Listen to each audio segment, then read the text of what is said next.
ਸਤਿ ਸ਼੍ਰੀ ਅਕਾਲ ਜੀ, ਸਵਾਗਤ ਹੈ ਤੁਹਾਡਾ ਮਾਸਟਰ ਕਲਾਸਿਸ ਪਟਿਆਲਾ ਤੇ। ਸੋ ਅੱਜ ਅਸੀਂ ਨੈਸ਼ਨਲ ਐਜੂਕੇਸ਼ਨ ਪਾਲਿਸੀ 2020 ਜਿਹੜੀ ਸਾਡੀ 2020 ਦੀ ਨੈਸ਼ਨਲ ਐਜੂਕੇਸ਼ਨ ਪਾਲਿਸੀ ਹੈ, ਅਸੀਂ ਅੱਜ ਉਹਦੇ MCQs ਦੀ ਜਿਹੜੀ ਸੀਰੀਜ਼ ਸਾਡੇ ਕੋਰਸ ਮਾਸਟਰ ਕਲਾਸਿਸ ਪਟਿਆਲਾ ਦਾ ਜਿਹੜਾ ਐਪ ਤੇ ਕੋਰਸ ਹੋਊਗਾ ਉਹਦਾ ਇੱਕ ਪਾਰਟ ਆ, ਜਿਹਨੂੰ ਅਸੀਂ ਅੱਜ ਤੁਹਾਡੇ ਸਾਹਮਣੇ ਲੈ ਕੇ ਆ ਰਹੇ ਹਾਂ।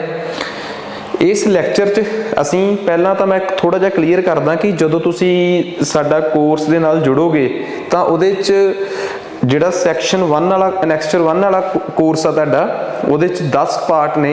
उन्हां 10 दे 10 पार्ट्स दे तुहानूं थ्योरी दे नोट्स MCQs ਜਿਹੜੇ कि ਤੁਹਾਨੂੰ ਸਾਡੇ ਵੀਡੀਓ ਲੈਕਚਰਸ ਦੇ ਫਾਰਮ 'ਚ ਪਲੱਸ ਫਿਜ਼ੀਕਲ ਮਟੀਰੀਅਲ ਦੇ ਫਾਰਮ 'ਚ ਤੁਹਾਡੇ ਤੱਕ ਪਹੁੰਚਣਗੇ। नो डाउट कंटेंट बिल्कुल नवा है सारिਆਂ वास्ते। सानू क्वालिटी कंटेंट तैयार करन लगे टाइम तो लगूगा। हुण जे तुसी who was the chairman type question चाहुंदे हो तो तुहानू कोई कितों भी अरेंज कर दूगा। सो तुसी जे ਜਿਹੜਾ ਵੀ ਟੀਚਰ ਸਾਹਿਬਾਨ ਸਾਡੇ ਨਾਲ ਜੁੜਨਗੇ ਬਸ ਉਹਨਾਂ ਨੂੰ ਸਾਡੀ ਰਿਕੁਐਸਟ ਹੋਊਗੀ ਕਿ ਕੁਆਲਿਟੀ ਕੰਟੈਂਟ ਵਾਸਤੇ ਜਲਦੀ ਦਾ ਦਬਾਅ ਨਾ ਹੋਵੇ, ਤਾਂ ਅਸੀਂ ਸੈਕਸ਼ਨ ਬਾਏ ਸੈਕਸ਼ਨ ਤੁਹਾਡੇ ਤੱਕ ਬਹੁਤ ਕੁਆਲਿਟੀ ਕੰਟੈਂਟ ਲੈ ਕੇ ਆਵਾਂਗੇ। ਸੋ ਜ਼ਿਆਦਾ ਸਮਾਂ ਨਾ ਖਰਾਬ ਕਰਦੇ ਹੋਏ national education policy 2020 the set A ਸ਼ੁਰੂ ਕਰਨ ਜਾ ਰਹੇ ਹਾਂ, ਕਿਉਂਕਿ ਜੇ ਤੁਸੀਂ ਪੂਰੀ ਦੀ ਪੂਰੀ ਨੈਸ਼ਨਲ ਐਜੂਕੇਸ਼ਨ ਪਾਲਿਸੀ ਪੜ੍ਹਨੀ ਆ ਤਾਂ ਘੱਟੋ ਘੱਟ 2-3 ਲੈਕਚਰ ਤਾਂ ਤੁਹਾਨੂੰ 20 ਦੀ ਪਾਲਿਸੀ ਤੇ ਹੀ ਜਾਣਗੇ। ਉਸ ਤੋਂ ਬਾਅਦ 3 ਤੋਂ 4 ਸੈੱਟਾਂ 'ਚ ਇਹਦੇ ਕੁਐਸਚਨਸ ਡਿਸਕਸ ਹੋਣਗੇ ਜਿਹੜੇ ਕਿ ਅਸੀਂ ਕੀਤੇ ਹੋਣਗੇ। ਉਹ ਕੁਐਸਚਨਸ ਇਸ ਤਰੀਕੇ ਨਾਲ ਫਰੇਮ ਕੀਤੇ ਗਏ ਆ ਕਿ ਇੱਕ ਤਾਂ ਤੁਹਾਨੂੰ ਕਿਤੇ ਗੂਗਲ ਤੇ ਡਾਇਰੈਕਟ ਮਿਲਣਗੇ ਨਹੀਂ, ਬਿਕੋਜ਼ ਉਹ ਖੁਦ ਫਰੇਮ ਕੀਤੇ ਗਏ ਆ, ਤੇ ਫਰੇਮ ਇਸ ਤਰੀਕੇ ਨਾਲ ਕੀਤੇ ਗਏ ਆ ਕਿ ਪੂਰੀ ਦੀ ਪੂਰੀ ਡਰਾਫਟ ਪਾਲਿਸੀ ਜਿਹੜੀ ਆ ਉਹਨੂੰ ਆਪਣੇ ਵਿੱਚ ਕਵਰ ਕਰਦੇ ਹੋਣ। ਤੇ ਤੀਸਰੀ ਗੱਲ, ਪ੍ਰਿੰਸੀਪਲ ਦਾ ਜਿਹੜਾ ਹੋਇਆ 2022 ਦੇ ਫਰਵਰੀ ਦਾ ਪੇਪਰ ਸੀ, ਉਹਨੂੰ ਧਿਆਨ 'ਚ ਰੱਖਦੇ ਹੋਏ ਕਿ ਇੱਕ ਪ੍ਰਿੰਸੀਪਲ ਲੈਵਲ ਦੇ ਪੇਪਰ 'ਚ ਕੀ ਪੁੱਛਿਆ ਗਿਆ ਉਸ ਟਾਈਪ ਦਾ ਹੀ ਕਨਸੈਪਟ ਅਸੀਂ ਲੈ ਕੇ ਆਏ ਆ। ਤੇ ਲੈ ਕੇ ਇਸ ਤਰੀਕੇ ਨਾਲ ਆਏ ਆ ਕਿ ਇੱਕ ਪੂਰੀ ਦੀ ਪੂਰੀ ਪਾਲਿਸੀ ਜਿਹੜੀ ਆ ਉਹਦਾ ਸਾਰੀ ਦੀ ਸਾਰੀ ਥਿਊਰੀ, ਜੇ ਤੁਸੀਂ ਸਾਡਾ ਕੱਲਾ MCQs ਵਾਲਾ ਲੈਕਚਰ ਵੀ ਦੇਖ ਲੋਗੇ ਜਿਹੜੇ 4-5 ਆਉਣਗੇ ਤਾਂ ਤੁਸੀਂ ਥਿਊਰੀ ਵਾਲੇ ਲੈਕਚਰਸ ਨੂੰ ਸਕਿਪ ਵੀ ਕਰ ਦੋਗੇ, ਬਿਕੋਜ਼ ਅਸੀਂ ਉਹਨੂੰ ਇੰਨਾ ਥੋਰੋਲੀ ਕਵਰ ਕਰਨ ਦੀ ਕੋਸ਼ਿਸ਼ ਕਰਾਂਗੇ। ਬਾਕੀ ਤੁਸੀਂ ਆਉਣ ਵਾਲੇ ਅੱਧੇ ਪੌਣੇ ਘੰਟੇ 'ਚ ਜਦੋਂ ਮੇਰੇ ਨਾਲ ਜੁੜੇ ਹੋਵੋਗੇ ਤਾਂ ਉਹ ਚੀਜ਼ ਇੱਥੋਂ ਰਿਫਲੈਕਟ ਵੀ ਹੋਊਗੀ। So let's start. ਅਸੀਂ ਸਟਾਰਟ ਕਰ ਰਹੇ ਹਾਂ ਜੀ। ਸਭ ਤੋਂ ਪਹਿਲਾ ਕੁਐਸਚਨ ਅਸੀਂ ਲੈ ਕੇ ਜਾ ਰਹੇ ਹਾਂ। ਕਹਿੰਦੇ ਨੈਸ਼ਨਲ ਐਜੂਕੇਸ਼ਨ ਪਾਲਿਸੀ ਦੀਆਂ ਬਾਰੇ ਕੁਝ ਗੱਲਾਂ ਹੈ। New policy aims for universalisation of education from pre school to secondary level with 100% gross enrolment ratios in school by 2025। दूसरा अपने को हैगा है कि new education policy aims for universalisation of education from pre school to secondary level with 100% net enrolment ratio by 2030। देखो ये गल बड़ी क्लीयर आ। ਜਦੋਂ ਅਸੀਂ ਨਿਊ ਐਜੂਕੇਸ਼ਨ ਪਾਲਿਸੀ ਦੀ ਥਿਊਰੀ ਪੜ੍ਹੀ ਆ, ਅਸੀਂ ਉਸ ਥਿਊਰੀ 'ਚ ਕਿਉਂਕਿ ਜਿਹੜੀ ਅਸੀਂ ਨਿਊ ਐਜੂਕੇਸ਼ਨ ਪਾਲਿਸੀ ਦੀ ਥਿਊਰੀ ਪੜ੍ਹਦੇ ਹਾਂ ਤੇ ਅਸੀਂ ਉਹਦੇ 'ਚ ਇੱਕ ਗੱਲ ਦੇਖਦੇ ਹਾਂ ਕਿ new education policy gross enrolment ratio ਦੀ ਗੱਲ ਤਾਂ ਕਰਦੀ ਆ। ਗ੍ਰੋਸ ਦਾ ਮਤਲਬ ਸਮਝ ਗਏ ਨਾ ਆਪਾਂ ਪੜ੍ਹੀ ਹੋਈ ਆ। ਇਸ ਤੋਂ ਪਹਿਲਾਂ ਇਸੇ ਦੀ ਵੀਡੀਓ ਦੀ ਡਿਸਕ੍ਰਿਪਸ਼ਨ 'ਚ ਡੈਮੋ 1 ਲੈਕਚਰ ਹੋਊਗਾ, ਠੀਕ ਆ। ਜੇ ਤੁਸੀਂ ਇਹ YouTube ਤੇ ਦੇਖ ਰਹੇ ਹੋ ਤਾਂ ਉਹਦੇ 'ਚ ਮੈਂ ਗ੍ਰੋਸ ਇਨਰੋਲਮੈਂਟ ਤੇ ਨੈਟ ਇਨਰੋਲਮੈਂਟ 'ਚ ਫਰਕ ਸਮਝਾਇਆ ਕਿ ਗ੍ਰੋਸ ਇਨਰੋਲਮੈਂਟ ਕੀ ਹੁੰਦੀ ਆ ਤੇ ਨੈਟ ਇਨਰੋਲਮੈਂਟ ਕੀ ਹੁੰਦੀ ਹੈ, ਠੀਕ ਆ। ਜੇਕਰ ਅਸੀਂ ਗੱਲ ਕਰੀਏ ਗ੍ਰੋਸ ਇਨਰੋਲਮੈਂਟ ਦੀ ਕਿ ਬਈ ਇੱਕ ਕਲਾਸ 'ਚ ਕਿੰਨੇ ਬੱਚੇ ਦਾਖਲਾ ਲੈਂਦੇ ਆ, ਉਹਨੂੰ ਭਾਰਤ ਸਰਕਾਰ ਦੀ ਇਸ ਪਾਲਿਸੀ ਦਾ ਮਕਸਦ ਆ ਕਿ 2030 ਤੱਕ 2030 ਤੱਕ ਉਹ 100% ਹੋ ਜੇ। ਪਹਿਲੀ ਆਪਸ਼ਨ ਗਲਤ ਹੋ ਗਈ, 2025 ਤੱਕ। ਦੂਜੀ ਆਪਸ਼ਨ ਤਾਂ ਗਲਤ ਹੋ ਗਈ ਕਿਉਂਕਿ ਉਹਦੇ 'ਚ ਨੈਟ ਇਨਰੋਲਮੈਂਟ ਰੇਸ਼ੋ ਦੀ ਤਾਂ ਗੱਲ ਹੀ ਨਹੀਂ ਕੀਤੀ। ਨੈਟ ਇਨਰੋਲਮੈਂਟ ਰੇਸ਼ੋ ਹੁੰਦੀ ਆ ਕਿ ਉਸੇ ਹੀ ਉਮਰ ਦੇ ਬੱਚੇ ਉਸ ਕਲਾਸ 'ਚ ਜਾਣ, ਉਹਨਾਂ ਦੀ ਰੇਸ਼ੋ। ਇਹਦੇ ਬਾਰੇ ਨੈਸ਼ਨਲ ਐਜੂਕੇਸ਼ਨ ਪਾਲਿਸੀ ਜ਼ਿਆਦਾ ਸਾਇਲੈਂਟ ਹੀ ਰਹੀ ਹੈ। ਸੋ ਓਬਵੀਅਸ ਜੀ ਗੱਲ ਆ, ਪਹਿਲੀ 'ਚ 30 ਆਉਣਾ ਸੀ ਤਾਂ ਗਲਤ, ਦੂਜੀ 'ਚ ਨੈਟ ਇਨਰੋਲਮੈਂਟ ਰੇਸ਼ੋ ਹੀ ਨਹੀਂ ਸੀ ਆਉਣਾ। ਹੁਣ ਆਹ ਗੱਲ ਜਿਹੜੀ ਆ ਕਨਫਿਊਜ਼ ਹੋਣ ਦੀ ਲੋੜ ਹੀ ਨਹੀਂ। ਸੋ ਆਹ ਚੀਜ਼ ਆਪਾਂ ਨੂੰ ਬਹੁਤ ਚੰਗੀ ਤਰ੍ਹਾਂ ਕਲੀਅਰ ਹੋ ਗਈ ਆ ਕਿ ਨਿਊ ਐਜੂਕੇਸ਼ਨ ਪਾਲਿਸੀ ਜਿਹੜੀ ਆ ਉਹ ਕਿਸ ਤਰੀਕੇ ਨਾਲ ਗੱਲ ਕਰਦੀ ਆ। 100% ਗ੍ਰੋਸ ਇਨਰੋਲਮੈਂਟ ਰੇਸ਼ੋਜ਼ ਦੀ ਗੱਲ ਕਰਦੀ ਆ ਸਕੂਲਾਂ 'ਚ 2030 ਤੱਕ, ਤੇ ਹਾਈਅਰ ਸੈਕੰਡਰੀ 'ਚ 50% ਤੱਕ, ਹਾਈਅਰ ਐਜੂਕੇਸ਼ਨ 'ਚ ਵੱਡੇ ਸਕੂਲਾਂ 'ਚ, ਹਾਈਅਰ ਕਾਲਜਾਂ 'ਚ 50% ਹੋਣੀ ਚਾਹੀਦੀ ਹੈ 2035 ਤੱਕ। ਆ ਦੋਵੇਂ ਗੱਲਾਂ ਨੋਟ ਕਰਨ ਵਾਲੀਆਂ। ਥਿਊਰੀ ਇਸ ਤਰੀਕੇ ਨਾਲ ਐਕਸਪਲੇਨ ਕੀਤੀ ਗਈ ਹੈ ਕਿ ਜੇ ਤੁਸੀਂ ਸਾਡਾ MCQs ਦਾ ਪੋਰਸ਼ਨ ਵੀ ਜਦੋਂ ਤੁਸੀਂ ਡਿਸਕਸ਼ਨ ਕਰੋਗੇ ਸਾਡੇ ਨਾਲ, ਅਸੀਂ ਡਿਸਕਸ਼ਨ ਹੀ ਇਸ ਤਰੀਕੇ ਨਾਲ ਕਰਾਂਗੇ ਕਿ ਵੱਧ ਤੋਂ ਵੱਧ ਚੀਜ਼ਾਂ ਤੁਹਾਨੂੰ ਇਲੈਬੋਰੇਟ ਕਰਕੇ ਦਈਏ, ਠੀਕ ਹੈ। ਨੈਕਸਟ ਉਸ ਤੋਂ ਬਾਅਦ ਅਗਲੀ ਚੀਜ਼ ਆ ਗਈ ਆਪਣੇ ਕੋਲ ਕਹਿੰਦੇ government of India has changed the name of ministry of education to ministry of HRD in 1985। ਦੂਜਾ ministry of HRD renamed as was ਹੋਣਾ ਸੀ renamed as ministry of human development under NEP 2025। ਹੁਣ ਦੇਖੋ ਇੱਕ ਗੱਲ ਬੜੀ ਕਲੀਅਰ ਆ, ਉਹਨਾਂ ਨੇ ਆਪਾਂ ਨੂੰ ਕਿਹਾ ਕਿ ਇਸ ਕੁਐਸਚਨ ਦੇ ਆਪਸ਼ਨ 'ਚ ਕਿਤੇ ਨਾ ਕਿਤੇ ਸ਼ਾਇਦ ਗੜਬੜ ਹੋ ਗਈ ਹੈ। ਕਹਿੰਦਾ ਮਿਨਿਸਟਰੀ ਭਾਰਤ ਸਰਕਾਰ ਨੇ ਮਿਨਿਸਟਰੀ ਆਫ ਐਜੂਕੇਸ਼ਨ ਦਾ ਨਾਮ ਬਦਲ ਕੇ ਮਿਨਿਸਟਰੀ ਆਫ HRD ਕਰਤਾ ਸੀ 1985 'ਚ। ਰਾਜੀਵ ਗਾਂਧੀ ਦੀ ਸਰਕਾਰ ਸੀ। ਐਜੂਕੇਸ਼ਨ ਮਿਨਿਸਟਰੀ ਜਿਹੜੀ ਸੀਗੀ ਅੰਗਰੇਜ਼ ਜਦੋਂ ਦੀ ਦੇਸ਼ ਆਜ਼ਾਦ ਹੋਇਆ, ਜਦੋਂ ਦੇ ਪਹਿਲੇ ਐਜੂਕੇਸ਼ਨ ਮਿਨਿਸਟਰ ਮੌਲਾਨਾ ਆਜ਼ਾਦ ਬਣੇ ਆ, ਉਦੋਂ ਤੋਂ ਲੈ ਕੇ 1985 ਤੱਕ ਸਾਡੇ ਦੇਸ਼ ਦੀ ਐਜੂਕੇਸ਼ਨ ਮਿਨਿਸਟਰੀ ਦਾ ਨਾਮ ਮਿਨਿਸਟਰੀ ਆਫ ਐਜੂਕੇਸ਼ਨ ਹੀ ਸੀ, ਜਿਹਦੇ ਅੰਦਰ ਕਿ ਅੱਜ 2 ਡਿਪਾਰਟਮੈਂਟ ਵੀ ਕੰਮ ਕਰਦੇ ਆ। ਪਰ 1985 'ਚ ਜਦੋਂ ਰਾਜੀਵ ਗਾਂਧੀ ਆਏ ਤਾਂ ਉਹਨਾਂ ਨੇ ਇੱਕ ਗੱਲ ਦਾ ਅਹਿਸਾਸ ਕਰਾਇਆ ਸਾਨੂੰ ਕਿ ਬਈ ਅੱਜ ਤੋਂ ਬਾਅਦ ਸਾਡੇ ਦੇਸ਼ ਦੀ ਐਜੂਕੇਸ਼ਨ ਮਿਨਿਸਟਰੀ ਦਾ ਕੰਮ ਸਿਰਫ ਪੜ੍ਹਾਈ ਕਰਾਉਣਾ ਨਹੀਂ, ਹਿਊਮਨ ਡਿਵੈਲਪਮੈਂਟ ਕਰਨਾ ਵੀ ਆ। ਠੀਕ ਆ, ਹਿਊਮਨ ਨੂੰ ਐਜ਼ ਅ ਰਿਸੋਰਸ ਡਿਵੈਲਪ ਕਰਨਾ ਵੀ ਆ ਤਾਂ ਕਿ ਉਹ ਅੱਗੇ ਜਾ ਕੇ ਸਮਾਜ ਲਈ ਕੁਝ ਕਰ ਸਕੇ। ਇਸੇ ਕਰਕੇ ਉਹਨਾਂ ਨੇ ਮਿਨਿਸਟਰੀ ਆਫ ਐਜੂਕੇਸ਼ਨ ਦਾ ਨਾਮ ਬਦਲ ਕੇ ਮਿਨਿਸਟਰੀ ਆਫ HRD ਕਰਤਾ ਸੀ, ਹਿਊਮਨ ਰਿਸੋਰਸ ਡਿਵੈਲਪਮੈਂਟ। ਉਸ ਤੋਂ ਬਾਅਦ ਜਦੋਂ 2020 ਦੀ ਪਾਲਿਸੀ ਆਈ, ਮੋਦੀ ਸਰਕਾਰ ਆਈ, ਤਾਂ ਇਹਨਾਂ ਨੇ 2019-20 ਚ ਆ ਕੇ ਇਸੇ ਮਿਨਿਸਟਰੀ ਦਾ ਨਾਮ ਬਦਲ ਕੇ ਫਿਰ ਦੁਬਾਰਾ ਮਿਨਿਸਟਰੀ ਆਫ ਐਜੂਕੇਸ਼ਨ ਕਰਤਾ, HRD ਦਾ ਨਾਮ ਬਦਲ ਕੇ ਮਿਨਿਸਟਰੀ ਆਫ ਐਜੂਕੇਸ਼ਨ ਕਰਤਾ। ਹੁਣ ਦੇਖੋ ਬੜੀ ਕਲੀਅਰ ਗੱਲ ਆ, 2020 ਦੀ ਪਾਲਿਸੀ ਦੇ ਅੰਡਰ ਇਹਦਾ ਨਾਮ ਬਦਲ ਕੇ ਮਿਨਿਸਟਰੀ ਆਫ ਹਿਊਮਨ ਰਿਸੋਰਸ ਦਾ ਨਾਮ ਬਦਲ ਕੇ ਮਿਨਿਸਟਰੀ ਆਫ ਹਿਊਮਨ ਡਿਵੈਲਪਮੈਂਟ ਨਹੀਂ ਕੀਤਾ ਗਿਆ, ਮਿਨਿਸਟਰੀ ਆਫ ਐਜੂਕੇਸ਼ਨ ਕੀਤਾ ਗਿਆ। ਦੂਜੀ ਆਪਸ਼ਨ ਗਲਤ, ਪਹਿਲੀ ਆਪਸ਼ਨ ਬਿਲਕੁਲ ਸਹੀ ਹੈ ਕਿ ਭਾਰਤ ਸਰਕਾਰ ਨੇ ਮਿਨਿਸਟਰੀ ਆਫ ਐਜੂਕੇਸ਼ਨ ਦਾ ਨਾਮ ਬਦਲ ਕੇ ministry of human resource development ਕਰਤਾ 1985 ਚ। ਸੋ ਪਲੀਜ਼ ਇੱਥੇ ਆਪਸ਼ਨ ਜਿਹੜੀ ਹੈ ਜੀ A ਕਰੈਕਟ ਕਰ ਲਿਓ। ਠੀਕ ਆ, ਆਹ ਐਕਸਪਲੇਨੇਸ਼ਨ ਦਿੱਤੀ ਹੈ ਕਿ ਮਿਨਿਸਟਰੀ ਆਫ ਐਜੂਕੇਸ਼ਨ ਜਿਹੜੀ ਆ ਉਹ ਭਾਰਤ ਸਰਕਾਰ ਦਾ ਅਦਾਰਾ ਹੈ ਜਿਹੜਾ ਐਜੂਕੇਸ਼ਨ ਪਾਲਿਸੀਜ਼ ਤੇ ਐਜੂਕੇਸ਼ਨ ਤੇ ਕੰਮ ਕਰਦਾ ਹੈ। ਮਿਨਿਸਟਰੀ ਅੱਗੇ ਫਰਦਰ 2 ਡਿਪਾਰਟਮੈਂਟਾਂ 'ਚ ਵੰਡੀ ਆ, department of school education and literacy ਤੇ ਦੂਜਾ ਡਿਪਾਰਟਮੈਂਟ ਆਫ ਹਾਇਰ ਐਜੂਕੇਸ਼ਨ ਜਿਹੜਾ ਯੂਨੀਵਰਸਿਟੀਆਂ ਨਾਲ ਡੀਲ ਕਰਦਾ ਹੈ। ਇੰਡੀਆ 'ਚ ਮਿਨਿਸਟਰੀ ਆਫ ਐਜੂਕੇਸ਼ਨ 1947 ਤੋਂ ਸੀ, ਇਹਦਾ ਨਾਮ ਬਦਲ ਕੇ HRD ਹੋਇਆ ਸੀ 1985 'ਚ ਤੇ 2020 'ਚ ਇਹਦਾ ਨਾਮ ਬਦਲ ਕੇ ਦੁਬਾਰਾ ਫਿਰ ਮਿਨਿਸਟਰੀ ਆਫ 19 'ਚ ਐਜੂਕੇਸ਼ਨ ਕਰ ਦਿੱਤਾ ਗਿਆ। ਸਟੋਰੀ ਤੁਹਾਡੇ ਸਾਹਮਣੇ ਹੈ, ਐਕਸਪਲੇਨੇਸ਼ਨ ਤੁਹਾਡੇ ਸਾਹਮਣੇ ਹੈ, ਬਸ ਇੱਕ ਚੀਜ਼ ਇੱਥੇ ਆਨਸਰ ਇਹ ਆਊਗਾ। ਨੈਕਸਟ ਉਸ ਤੋਂ ਬਾਅਦ ਅੱਗੇ ਆ ਗਿਆ ਆਪਣੇ ਕੋਲ।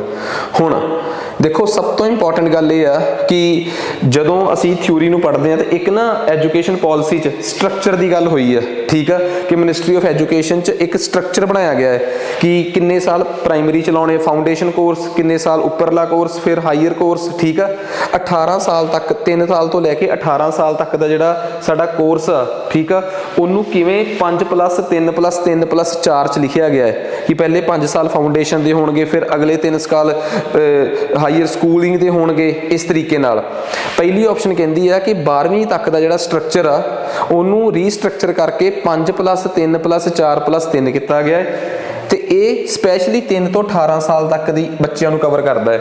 ਇੱਥੇ ਆਪਾਂ ਧੋਖਾ ਖਾ ਸਕਦੇ ਹਾਂ, ਪਹਿਲੀ ਐਜੂਕੇਸ਼ਨ ਪਾਲਿਸੀ 6 ਤੋਂ 14 ਸਾਲ ਤੱਕ ਤੇ ਸਟ੍ਰੈਸ ਦਿੰਦੀ ਸੀ, ਪਰ 2020 ਵਾਲੀ 3 ਤੋਂ 18 ਤੱਕ ਦੇ ਦਿੰਦੀ ਹੈ। ਇਹਦਾ ਮਤਲਬ ਪਹਿਲੀ ਆਪਸ਼ਨ ਦੇਖਣ 'ਚ ਬਿਲਕੁਲ ਸਹੀ ਲੱਗਦੀ ਹੈ, ਪਰ ਕਿਤੇ ਗੜਬੜ ਹੋ ਗਈ ਆ। 3 ਤੋਂ 18 ਤਾਂ ਠੀਕ ਆ, ਪਰ ਆਹ ਸਟਰਕਚਰ 5+3+4+3 ਕਿਤੇ ਨਾ ਕਿਤੇ ਗੜਬੜ ਕਰਦਾ ਹੈ। ਦੂਸਰੀ ਗੱਲ, ਫਾਊਂਡੇਸ਼ਨ ਕੋਰਸ ਜਿਹੜਾ ਹੈ ਉਹ 3 ਤੋਂ 8 ਸਾਲ ਨੂੰ ਕਵਰ ਕਰੂਗਾ। ਠੀਕ ਆ, ਇਹ ਹੋਊਗਾ 3 ਸਾਲ ਦਾ। ਪ੍ਰੈਪਰੇਟਰੀ ਸਟੇਜ ਜਿਹੜੀ ਆ ਉਹਦੇ 'ਚ 3 ਤੋਂ 5, ਜਿਹੜੀ 3 ਤੋਂ 8 ਸਾਲ ਦਾ ਕਵਰ ਹੋਊਗਾ ਉਹਦੇ 'ਚ 3 ਤੋਂ 5 ਤੱਕ ਦੀ ਪ੍ਰੈਪਰੇਟਰੀ ਸਟੇਜ ਵੀ ਕਵਰ ਆ, ਜਿਹਨੂੰ ਆਪਾਂ ਕਿੰਡਰਗਾਰਟਨ ਕਹਿ ਦਿੰਦੇ ਆ। ਮਿਡਲ ਸਟੇਜ ਜਿਹੜੀ ਆ 6 ਤੋਂ 8 ਕਵਰ ਕਰੂਗੀ। ਸੈਕੰਡਰੀ ਜਿਹੜੀ ਆ ਉਹ ਆਪਣੀ 9 ਤੋਂ 12। ਦੂਸਰੀ ਆਪਸ਼ਨ ਬਿਲਕੁਲ ਸਹੀ ਆ, ਪਹਿਲੀ ਆਪਸ਼ਨ 'ਚ ਆਹ ਸਟਰਕਚਰ ਗਲਤ ਆ। ਇਸ ਸਟਰਕਚਰ ਦੇ ਗਲਤ ਹੋਣ ਦਾ ਕਾਰਨ ਕੀ ਆ ਉਹ ਮੈਂ ਤੁਹਾਨੂੰ ਦੱਸਦਾ। ਨੈਸ਼ਨਲ ਐਜੂਕੇਸ਼ਨ ਪਾਲਿਸੀ ਜਿਹੜੀ ਆ ਉਹਨੇ ਰੀਸਟਰਕਚਰਿੰਗ ਕੀਤੀ ਆ, ਜਿਹਦੇ 'ਚ ਉਹਨਾਂ ਨੇ ਕਲੀਅਰ ਕੱਟ ਕਹੀ ਆ ਕਿ ਸਿਸਟਮ ਹੋਊਗਾ 5+3+3+4। ਪਹਿਲੇ 5 ਸਾਲ ਪ੍ਰਾਇਮਰੀ ਫਾਊਂਡੇਸ਼ਨ ਕੋਰਸ ਦੇ ਹੋਣਗੇ।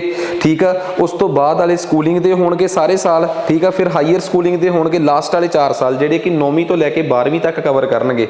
ਠੀਕ ਆ, ਉਸ ਤੋਂ ਪਹਿਲਾਂ ਵਾਲੇ ਜਿਹੜੇ 3 ਸਾਲ ਆ, ਆਹ ਵਾਲੇ ਜਿਹੜੇ 3 ਸਾਲ ਆ ਇਹ ਕਵਰ ਕਰਨਗੇ 6ਵੀਂ ਤੋਂ ਲੈ ਕੇ 8ਵੀਂ ਤੱਕ।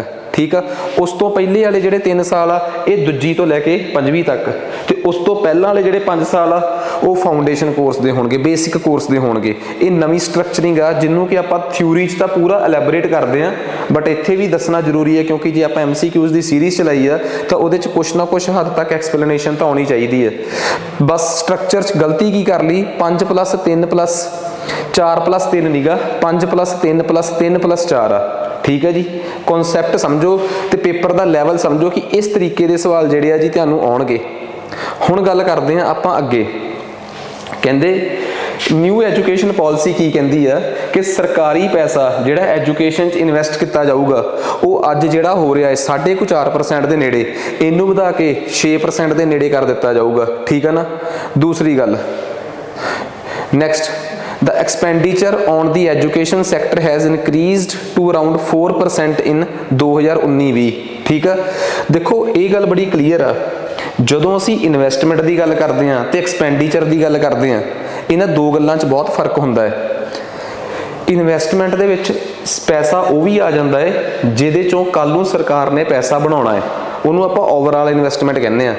पर जिहड़ा सिर्फ उस इन्वैसटमेंट का वो हिस्सा जिहड़ा सिर्फ भले वास्ते लाया जाए, जिहदे चों कुछ पैसा वापस आउण दी उम्मीद नहीं गी, जिवें सपोज करो सरकार ने एक स्कूल बनाया, ठीक है, उहदे नाल सरकार ने एक लाइब्रेरी बनाई, लाइब्रेरी की सरकार ने प्रॉपर फीस रखी।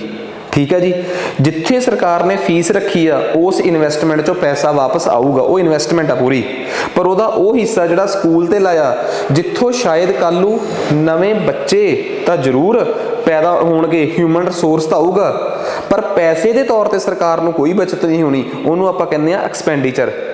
सरकार इन्वैसटमेंट का परपस तो मानते हैं कि सरकार कहती है कि असीं अपना इन्वैसटमेंट वधा के 4.5 तो या 4.25 तो 6 कर देनी है, पर जिहड़ियां समाज सेवी संस्थावां ने ना वो सरकार नूं कह रही हैं कि इन्वैसटमेंट च तां तुसीं वो भी इनकलूड कर दिओ जिस च तुसीं कल नूं पैसा कमाउणा भी है। इन्वैसटमेंट की बजाय एक्सपेंडिचर वधाओ, वो वाला पैसा वधाओ जिहदे नाल स्कूल कालज खुल्लण ते जिहदे तों कल नूं तुसीं मुनाफा नहीं लेना। मीनस कहने का मतलब ये आ कि तुहानूं मैं दसां जिहड़ा 4.5% सरकार खर्चा करती है, इन्वैसटमेंट करती है, सॉरी, ये जिहड़ा सरकारी खर्चा है जिहड़ा लिटरली एजुकेशन ते लगना चाहिए है वो सिर्फ 3.1% आ। इट मीनस दूसरा डाटा जिहड़ा हो गया जी वो की हो गया अपने कोल गलत हो गया। ठीक है, तो सरकार इस टाइम सिर्फ एजुकेशन सैक्टर ते जिहड़ा टिपिकल खर्चा कर रही है वो 3.1% के अराउंड कर रही है। ठीक है, तो जिहड़ी इन्वैसटमेंट आ वो ओवरऑल 4.25% आ ते कुल GDP का, तो वह वधा के किन्ने परसेंट करने की गल चल रही है 6% तक। 6% तक सरकार करते दूगी, पर तुहानूं पता अपना एक्सपेंडिचर सरकार 3% ही रखूगी, उपरला 3% सरकार एवें करूगी जिस चों कल रिटर्न भी मिलनी है। मुनाफे की गल हो रही है, एजुकेशन नूं सरकार मुनाफे का मुद्दा बनाउणा चाहुंदी है। किन्नी कंट्रोवर्सी हुई सी जदों ये पॉलिसी का ड्राफ्ट बन के आया सी, ये मैं थ्योरी च भी पूरा एक्सप्लेन करूँगा कि जो ड्राफ्ट बन के आया सी उदों किन्ना रौला पिया सी इस गल नूं लैके कि इत्थे इन्वैसटमेंट शब्द की जगह ते एक्सपेंडिचर शब्द लिखो। सरकारां किवें शब्द बदल के कहानी ते पूरे मैनी बदल दिंदियां हैं। चलो आ जाओ भाई अगे आ जाओ। नैक्सट अगला क्वेश्चन आ गया, which list is education in India, sorry question ये आ consider the following statements. Question ये है कंसीडर दी फॉलोइंग स्टेटमेंट्स की हेठ लिखियां स्टेटमेंट्स नूं पढ़ो ते आंसर दो। 42वीं amendment transferred the education to concurrent list. दूजी ऑप्शन आ education was originally listed in union list. हुण तुहानूं पता है अज एजुकेशन जिहड़ा है वो किहड़ी सूची च शामिल आ, केंद्र की सूची च, सूबियां की सूची च जां समवर्ती सूची सांझी सूची च। तुहानूं पता है कि एजुकेशन ते लॉ मेकिंग सेंटर सरकार भी कर सकती है ते स्टेट दीयां सरकारां भी कर सकदियां। इट मीनस ऑबवियस जी गल आ ये कॉन्करेंट लिस्ट च। इतिहास के पन्ने खोल के देखो कि ये हमेशा ही कॉन्करेंट लिस्ट च सीगा, नहीं, पहला ये स्टेटां दा विशा हुंदा सी ते शायद स्टेटां ने एजुकेशन ते ज़्यादा ध्यान नहीं दिता जां इंदिरा गांधी नूं एवें लग्गिया। तो इंदिरा गांधी ने 1976 च एमरजेंसी के दौरान इस सबजैक्ट नूं एजुकेशन नूं स्टेट लिस्ट चों कढ के कॉन्करेंट लिस्ट च पाता थ्रू एन कॉन्स्टिट्यूशनल अमेंडमेंट। 42वीं संविधानक सोध 42nd कॉन्स्टिट्यूशनल अमेंडमेंट। उस साल इंदिरा गांधी ने 5 subject weight and measures, administration of lower courts, ठीक है। इन्वायरमेंट, वाइल्ड लाइफ ते एजुकेशन 5 सबजैक्ट स्टेट लिस्टां चों कढ के कॉन्करेंट लिस्ट च पाते सी तां कि पहलां इन्हां विषयां ते कानून सिर्फ सूबा सरकारां बना सकदियां सी, स्टेट गवर्नमेंट्स बना सकदियां सी। हुण इहदे ते law making power state as well as केंद्र सरकार यानी कि सेंटर गवर्नमेंट दोवां कोल चलेगी है। उम्मीद करदा कि मेरी ये गल समझ आ गई होगी। Option 1 is exactly correct option, but option 2 च चक्कर पै गया कि originally education was listed in union list नहीं आना, स्टेट लिस्ट आना है। सो ਇਹਦਾ आंसर ਆਪਾਂ ਨੂੰ क्लीयर हो गया ए। 5 विषय ਕਿਹੜੇ ਸੀ, ਕੀ ਕਹਾਣੀ ਆ, ਸਾਰੀ ਸਟੋਰੀ ਮੈਂ ਤੁਹਾਨੂੰ ਐਕਸਪਲੇਨ ਕਰਤੀ। ਸਵਾਲ ਨੰਬਰ ਅਗਲਾ, ਸਵਾਲ ਅਗਲਾ ਇਹ ਕਹਿੰਦਾ ਹੈ ਕਿ ਨਿਊ ਐਜੂਕੇਸ਼ਨ ਪਾਲਿਸੀ ਜਿਹੜੀ ਸਾਡੀ ਬਣੀ ਆ, ਜਿਹੜੀ ਸਾਡੀ ਨਵੀਂ ਐਜੂਕੇਸ਼ਨ ਪਾਲਿਸੀ ਬਣੀ ਆ, ਇਹਦੇ ਨਾਲ ਸੰਬੰਧਿਤ ਹੇਠ ਲਿਖਿਆਂ ਚੋਂ ਕਿਹੜੀਆਂ-ਕਿਹੜੀਆਂ ਕਮੇਟੀਆਂ ਨੇ? Justice Verma committee, justice TSR Subramaniam committee, Kasturi Rangan committee, Ramaswamy committee. ਜਦੋਂ ਐਜੂਕੇਸ਼ਨ ਪਾਲਿਸੀ ਬਣ ਰਹੀ ਸੀਗੀ, ਠੀਕ ਆ, ਸਟਾਰਟ ਕੀਤੀ ਸੀ ਇਹ ਸੁਬਰਾਮਨੀਆ ਸਾਹਿਬ ਨੇ, TSR ਸੁਬਰਾਮਨੀਆ ਜੀ ਨੇ। ਉਹਨਾਂ ਦੀ ਡੈਥ ਤੋਂ ਬਾਅਦ ਅਚਾਨਕ ਫਿਰ ਕੁਝ ਚੇਂਜਿਸ ਆਏ ਤੇ ਇਸਰੋ ਦੇ ਰਿਟਾਇਰਡ ਚੇਅਰਮੈਨ ਕਸਤੂਰੀ ਰੰਜਨ ਸਾਹਿਬ, ਜਿਹੜੇ ਕਿ ਉਸ ਤੋਂ ਪਹਿਲਾਂ ਵੈਸਟਰਨ ਘਾਟਸ ਜਿਹੜੇ ਸਾਡੇ ਪਹਾੜ ਨੇ ਉਹਨਾਂ ਤੇ ਕੰਮ ਕਰ ਚੁੱਕੇ ਸੀ, ਉਹਨਾਂ ਨੂੰ ਫਿਰ ਐਜੂਕੇਸ਼ਨ ਪਾਲਿਸੀ ਬਣਾਉਣ ਦਾ ਕੰਮ ਦਿੱਤਾ। ਫਿਰ ਨਵਾਂ ਡਰਾਫਟ, ਨਵਾਂ ਖਰੜਾ ਇਹਨਾਂ ਨੇ ਤਿਆਰ ਕੀਤਾ ਆ ਕੇ। ਸੋ ਇਹ ਕਨਸੈਪਟ ਸੀਗਾ। ਹੁਣ ਗੱਲ ਕਰਦੇ ਹਾਂ ਕਿ ਇਸ ਸਵਾਲ ਦਾ ਆਨਸਰ ਕੀ ਆ। ਆਹ ਦੋ ਬੰਦੇ ਆ ਜਿਹੜੇ ਨਿਊ ਐਜੂਕੇਸ਼ਨ ਪਾਲਿਸੀ ਨਾਲ ਸੰਬੰਧਿਤ ਕਮੇਟੀ ਦੇ ਵਿੱਚ ਰਹੇ ਹੋਏ ਆ, ਜਿਹੜੇ ਨਿਊ ਐਜੂਕੇਸ਼ਨ ਪਾਲਿਸੀ ਨਾਲ ਰਿਲੇਟਡ ਕਮੇਟੀ ਦੇ ਵਿੱਚ ਰਹੇ ਹੋਏ ਆ, ਉਹ ਆਹੀ ਦੋ ਬੰਦੇ ਆ, ਠੀਕ ਹੈ ਜੀ। ਸੋ ਆਨਸਰ ਹੋ ਗਿਆ ਡੀ। ਜਸਟਿਸ ਵਰਮਾ ਕਮੇਟੀ ਜਿਹੜੀ ਸੀਗੀ ਉਹ ਬਣੀ ਸੀ ਕਿ ਜਦੋਂ ਔਰਤਾਂ ਨਾਲ ਵਰਕ ਪਲੇਸ ਤੇ ਸੈਕਸ਼ੂਅਲ ਹਰਾਸਮੈਂਟ ਹੁੰਦੀ ਆ, ਉਹਦੇ ਕੇਸ 'ਚ ਲਾਅ ਨੂੰ ਸੋਧ ਕਰਨ ਵਾਸਤੇ। ਸੁਬਰਾਮਨੀਆ ਕਮੇਟੀ ਆਲਰੇਡੀ ਦੱਸ ਚੁੱਕਿਆ ਮੈਂ, ਠੀਕ ਆ। ਤੇ ਤੀਜੀ ਰਹਿ ਗਈ ਆਪਣੇ ਕੋਲ ਕਸਤੂਰੀ ਰੰਜਨ ਕਮੇਟੀ ਜਿਹੜੀ ਹੈ ਜੀ, ਉਹ ਮੈਂ ਆਲਰੇਡੀ ਦੱਸ ਚੁੱਕਿਆ। ਉਸ ਤੋਂ ਬਾਅਦ ਆਪਣੇ ਕੋਲ ਨੈਕਸਟ ਆ ਗਈ ਰਾਮਾਸਵਾਮੀ ਕਮੇਟੀ। ਬੇਸਿਕਲੀ ਇਹ ਬਣੀ ਸੀਗੀ ਸਰਕਾਰ ਦੇ ਮਹਿਕਮੇ ਜਿਹੜੇ ਆ, ਠੀਕ ਆ, ਸਰਕਾਰ ਨੂੰ ਆਪਣੇ ਮਹਿਕਮੇ ਬੰਦ ਕਰਕੇ ਕਿਹੜੇ ਮਹਿਕਮੇ ਰੱਖਣੇ ਚਾਹੀਦੇ ਆ। ਰੇਲਵੇ ਬੰਦ ਨਹੀਂ ਕਰ ਦੇਣਾ ਚਾਹੀਦਾ। ਫਾਈਨਾਂਸ ਮਿਨਿਸਟਰੀ ਦੇ ਥੱਲੇ 5 ਡਿਪਾਰਟਮੈਂਟ ਸੀਗੇ, ਉਹਨਾਂ ਚੋਂ ਕਿਹੜਿਆਂ ਨੂੰ ਬੰਦ ਕਰਕੇ ਕਿਹੜੇ ਡਿਪਾਰਟਮੈਂਟ ਨੂੰ ਕਿਹੜੀ ਮਿਨਿਸਟਰੀ ਨੂੰ ਦੇ ਦੇਣਾ ਚਾਹੀਦਾ। It means restructuring of government departments. ਉਹਦੇ ਤੇ ਬਣੀ ਸੀਗੀ ਰਾਮਾਸਵਾਮੀ ਕਮੇਟੀ। ਸਾਰੇ ਦੇ ਸਾਰੇ ਕਹਾਣੀਆਂ ਕਲੀਅਰ ਕਰਤੀਆਂ ਕਿ ਚਾਰਾਂ ਕਮੇਟੀਆਂ ਦਾ ਸੰਬੰਧ ਕਿਹਦੇ ਨਾਲ ਆ। ਨੈਕਸਟ ਉਸ ਤੋਂ ਬਾਅਦ ਅੱਗੇ ਆ ਜਾਓ, ਅਗਲਾ ਸਵਾਲ, ਠੀਕ ਆ।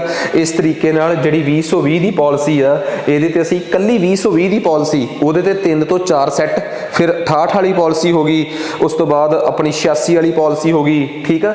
ਅਸੀਂ ਸਾਰੀਆਂ ਪਾਲਿਸੀਜ਼ ਜੋ ਸਿਲੇਬਸ ਜਿਵੇਂ ਦਿੱਤਾ ਹੈ, ਗੁਰੂ ਨਾਨਕ ਦੇਵ ਜੀ ਤੋਂ ਲੈ ਕੇ ਰਵਿੰਦਰਨਾਥ ਟੈਗੋਰ ਤੋਂ ਲੈ ਕੇ ਮਹਾਤਮਾ ਗਾਂਧੀ ਤੱਕ, ਬਸ ਇੱਕ ਗੱਲ ਦੀ ਹੀ ਕਮਿਟਮੈਂਟ ਕਰਾਂਗੇ ਇਸ ਵਾਰ ਅਸੀਂ, ਕੁਆਲਿਟੀ ਐਜੂਕੇਸ਼ਨ, ਠੀਕ ਆ। ਬਸ ਉਹਦੇ ਵਾਸਤੇ ਅਸੀਂ ਇੱਕ ਸ਼ਰਤ ਰੱਖਾਂਗੇ ਕਿ ਅਸੀਂ ਕਿਸੇ ਵੀ ਪ੍ਰੈਸ਼ਰ 'ਚ ਆ ਕੇ ਕਿ ਸਾਨੂੰ ਕੰਟੈਂਟ ਬਹੁਤ ਜਲਦੀ ਚਾਹੀਦਾ ਹੈ, ਠੀਕ ਆ। ਸੋ ਅਸੀਂ ਟੀਚਰ ਸਾਹਿਬਾਨ ਨੂੰ ਬੇਨਤੀ ਕਰ ਰਹੇ ਹਾਂ, ਵਾਰ-ਵਾਰ ਰਿਕੁਐਸਟ ਕਰ ਰਹੇ ਹਾਂ ਕਿ ਤੁਸੀਂ ਸਾਡੇ ਨਾਲ ਜੁੜੋ ਜ਼ਰੂਰ। ਅਸੀਂ ਚਾਹੁੰਦੇ ਹਾਂ ਕਿ ਸਾਡੇ ਨਾਲ ਜੁੜੋਗੇ ਤੁਸੀਂ, ਸਾਡਾ ਵੀ ਤਜਰਬਾ ਵਧੀਆ ਹੋਊਗਾ, ਬਿਕੋਜ਼ ਅਸੀਂ ਇਸ ਲੈਵਲ ਤੇ ਕੰਮ ਕਰਾਂਗੇ ਜਿੱਥੇ ਕਿ ਵਾਕਈ ਇੱਕ ਚੈਲੰਜਿੰਗ ਜੌਬ ਹੁੰਦੀ ਆ ਉਹਨਾਂ ਨੂੰ ਪੜ੍ਹਾਉਣਾ ਜਿਹੜੇ ਆਲਰੇਡੀ ਬਹੁਤ ਪੜ੍ਹੇ ਲਿਖੇ ਆ। But at the same time ਅਸੀਂ ਇਹ ਵੀ ਚਾਹਾਂਗੇ ਕਿ ਜੇ ਤੁਸੀਂ ਇਹ ਕਹਿ ਦਿਓ ਕਿ ਇਹ ਸਾਰਾ ਕੰਟੈਂਟ ਸਾਨੂੰ ਵਿਦਿਨ ਡੇਜ਼ ਚਾਹੀਦਾ ਹੈ ਤਾਂ ਕਿ ਅਸੀਂ ਪੜ੍ਹਨ ਲੱਗ ਪਈਏ, ਤਾਂ ਇਟ ਇਜ਼ ਨਾਟ ਪੋਸੀਬਲ। ਸਾਡੇ ਵਾਲੀ ਸਾਈਡ ਤੋਂ ਪੋਸੀਬਲ ਨਹੀਂ। ਸ਼ਾਇਦ ਹੋਰ ਬਹੁਤ ਇੰਸਟੀਟਿਊਟ ਹੋਣਗੇ ਜਿਹੜੇ ਇਸ ਕੰਟੈਂਟ ਨੂੰ ਬੜਾ ਈਜ਼ੀਲੀ ਤੁਹਾਡੇ ਤੱਕ ਅਵੇਲੇਬਲ ਕਰਾ ਦੇਣਗੇ। 100-200 MCQ, 1000 MCQ B.Ed ਦੀਆਂ ਕਿਤਾਬਾਂ ਚੱਕਿਆ, ਉਹਦੇ 'ਚੋਂ ਚੱਕਿਆ, ਹਰ ਇੱਕ ਜਗ੍ਹਾ ਤੇ MCQs ਪਏ ਹੋਏ ਆ, ਸਭ ਕੁਛ ਆ। ਬਟ ਤੁਸੀਂ ਇਸ ਗੱਲ ਦਾ ਧਿਆਨ ਰੱਖਣਾ ਹੈ ਕਿ ਕੀ ਤੁਹਾਡੇ ਪ੍ਰਿੰਸੀਪਲ ਦੇ ਪੇਪਰ ਦੇ ਲੈਵਲ ਦੇ ਮੁਤਾਬਕ ਉਹ ਕੰਟੈਂਟ ਜਿਹੜਾ ਹੈ ਉਹ ਮਿਲਦਾ ਹੈ, ਠੀਕ ਆ, ਉਹਦੇ ਨਾਲ ਮੈਚ ਕਰਦਾ ਹੈ, ਰੈਜ਼ੋਨੈਂਸ 'ਚ ਹੈਗਾ ਹੈ। ਸੋ ਨੈਕਸਟ ਅੱਗੇ ਆ ਜਾਓ। ਨੈਸ਼ਨਲ ਐਜੂਕੇਸ਼ਨ ਪਾਲਿਸੀ ਜਿਹੜੀ ਹੈ ਜੀ, ਉਹਦੇ ਨਾਲ ਸੰਬੰਧਿਤ ਇੱਕ ਸਵਾਲ ਆ ਕਿ ਮੀਡੀਅਮ ਆਫ ਇੰਸਟਰਕਸ਼ਨਸ ਤੇ ਨੈਸ਼ਨਲ ਐਜੂਕੇਸ਼ਨ ਪਾਲਿਸੀ ਕੀ ਕਹਿੰਦੀ ਹੈ। ਮੀਡੀਅਮ ਆਫ ਇੰਸਟਰਕਸ਼ਨਸ ਤੇ ਨੈਸ਼ਨਲ ਐਜੂਕੇਸ਼ਨ ਪਾਲਿਸੀ ਕੀ ਕਹਿੰਦੀ ਹੈ। ਇਸ ਵੀਡੀਓ ਦੀ ਡਿਸਕ੍ਰਿਪਸ਼ਨ 'ਚ ਮੈਂ ਫਰਵਰੀ 'ਚ ਹੋਇਆ ਪੇਪਰ ਵੀ ਪਾਊਂਗਾ ਜੋ ਪ੍ਰਿੰਸੀਪਲਸ ਦਾ ਹੋਇਆ, ਠੀਕ ਹੈ ਨਾ, ਤਾਂ ਜੋ ਤੁਸੀਂ ਲੈਵਲ ਨੂੰ ਮੈਚ ਕਰ ਸਕੋ। ਕਹਿੰਦੇ ਇੰਸਟਰਕਸ਼ਨ ਦਾ ਮੀਡੀਅਮ, ਪੜ੍ਹਾਉਣ ਦਾ ਮੀਡੀਅਮ 5ਵੀਂ ਤੱਕ, ਘੱਟੋ ਘੱਟ 5ਵੀਂ ਤੱਕ, ਚਲੋ ਜੇ ਹੋ ਸਕੇ ਤਾਂ 8ਵੀਂ ਤੱਕ ਮਦਰ ਲੈਂਗੁਏਜ ਜਾਂ ਹੋਮ ਲੈਂਗੁਏਜ ਜਾਂ ਰੀਜਨਲ ਤੁਹਾਡੇ ਇਲਾਕੇ ਦੀ ਲੈਂਗੁਏਜ ਹੋਣਾ ਚਾਹੀਦਾ ਹੈ। ਇਹ ਪਹਿਲੀ ਲਾਈਨ ਆ। ਦੂਜੀ ਗੱਲ, medium of instruction is mandatory. कि ਜਿਹੜਾ ਤੁਸੀਂ ਇੰਸਟਰਕਸ਼ਨ ਦੇਣੀ ਆ ਮੀਡੀਅਮ ਆਫ ਉਹ ਪੱਕਾ ਮੈਂਡੇਟਰੀ ਹੋਣਾ ਚਾਹੀਦਾ ਕਿ ਕਿਹੜਾ ਰੱਖਣਾ ਹੈ। ਦੂਜੀ ਆਪਸ਼ਨ ਇਹ। ਤੀਸਰੀ ਆਪਸ਼ਨ ਇਹ ਪਾਲਿਸੀ ਸਿਰਫ ਸਰਕਾਰੀ ਸਕੂਲਾਂ ਵਾਸਤੇ ਆ, ਪਬਲਿਕ ਸਕੂਲਸ ਵਾਸਤੇ ਆ। ਪਹਿਲੀ ਗੱਲ ਬਿਲਕੁਲ ਸਹੀ ਹੈ ਕਿ ਮੀਡੀਅਮ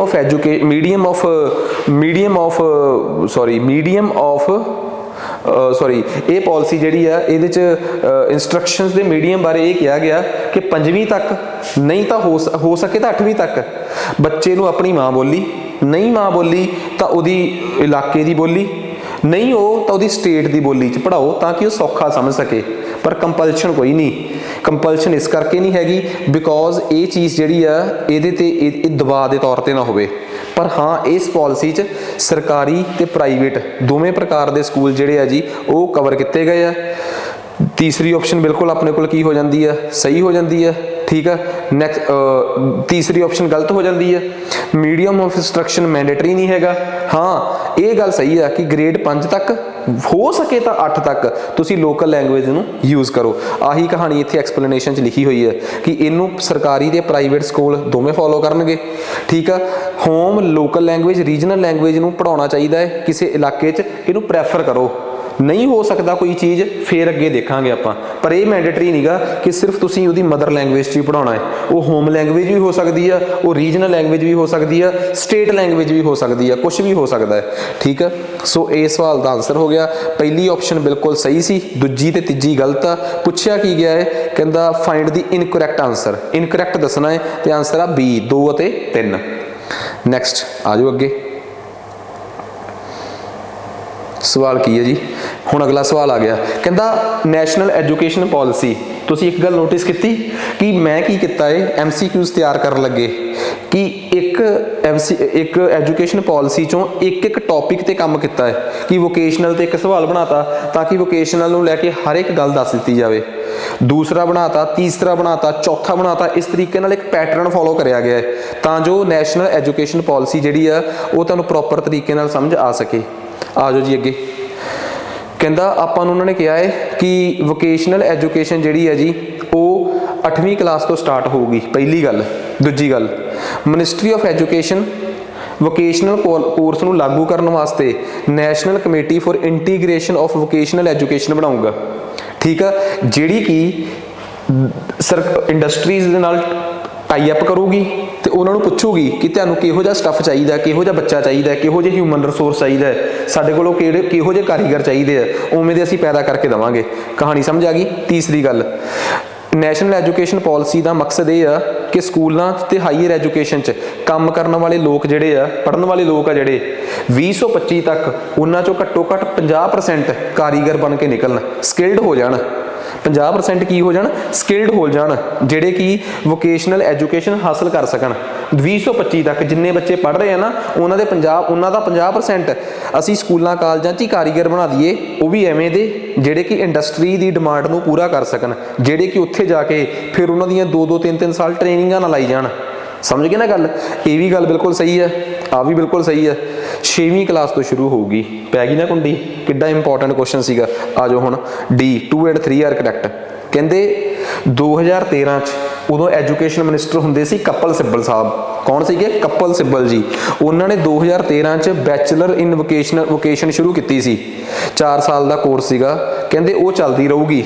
ਇਹ ਸਰਕਾਰ ਕੀ ਕਰੂਗੀ, ਜਿਹੜੀ ਨਵੀਂ ਸਰਕਾਰ ਆ, ਠੀਕ ਆ, ਇਹ ਹੁਣ national committee for integration of vocational education ਬਣਾਊਗੀ, ਜਿਹਦੇ 'ਚ ਕੀ ਵੋਕੇਸ਼ਨਲ ਐਜੂਕੇਸ਼ਨ 'ਚ ਦੇ ਐਕਸਪਰਟ ਹੋਣਗੇ, ਇੰਡਸਟਰੀਜ਼ ਦੇ ਮਾਲਕ ਹੋਣਗੇ। ਉਹ ਦੱਸਣਗੇ ਕਿ ਸਾਨੂੰ ਕਿਹੋ ਜਿਹਾ ਡਿਮਾਂਡ ਕਰਨਗੇ ਕਿ ਸਾਨੂੰ ਇਹੋ ਜਿਹਾ ਹਿਊਮਨ ਰਿਸੋਰਸ, ਸਾਨੂੰ ਇਹੋ ਜਿਹੇ ਅੱਗੇ ਮੁਲਾਜ਼ਮ ਚਾਹੀਦੇ ਆ। ਸਰਕਾਰ ਆਪਣੀਆਂ ਵੋਕੇਸ਼ਨਲ ਇੰਸਟੀਟਿਊਸ਼ਨਸ ਨੂੰ ਉਵੇਂ ਦੇ ਮੁਲਾਜ਼ਮ ਪੈਦਾ ਕਰਨ ਵਾਸਤੇ ਕਹੂਗੀ। ਤੇ ਗੱਲ ਵੀ ਸਹੀ ਆ ਕਿ ਸਰਕਾਰ ਦਾ ਮਕਸਦ ਆ ਕਿ 2025 ਤੱਕ ਘੱਟੋ ਘੱਟ ਸਾਡੇ 50% ਲੋਕ ਆ ਜਿਹੜੇ ਸਕੂਲਾਂ ਦੇ ਬੱਚੇ ਆ ਜਿਹੜੇ ਉਹ ਮਤਲਬ ਕਿ ਉਹ ਹੋਣ, ਟ੍ਰੇਨਿੰਗ ਹੋਣ, ਵੋਕੇਸ਼ਨਲ ਉਹਨਾਂ ਨੂੰ ਆਉਂਦੀ ਹੋਵੇ। ਨੈਕਸਟ ਅੱਗੇ ਆ ਜਾਓ। Very easy.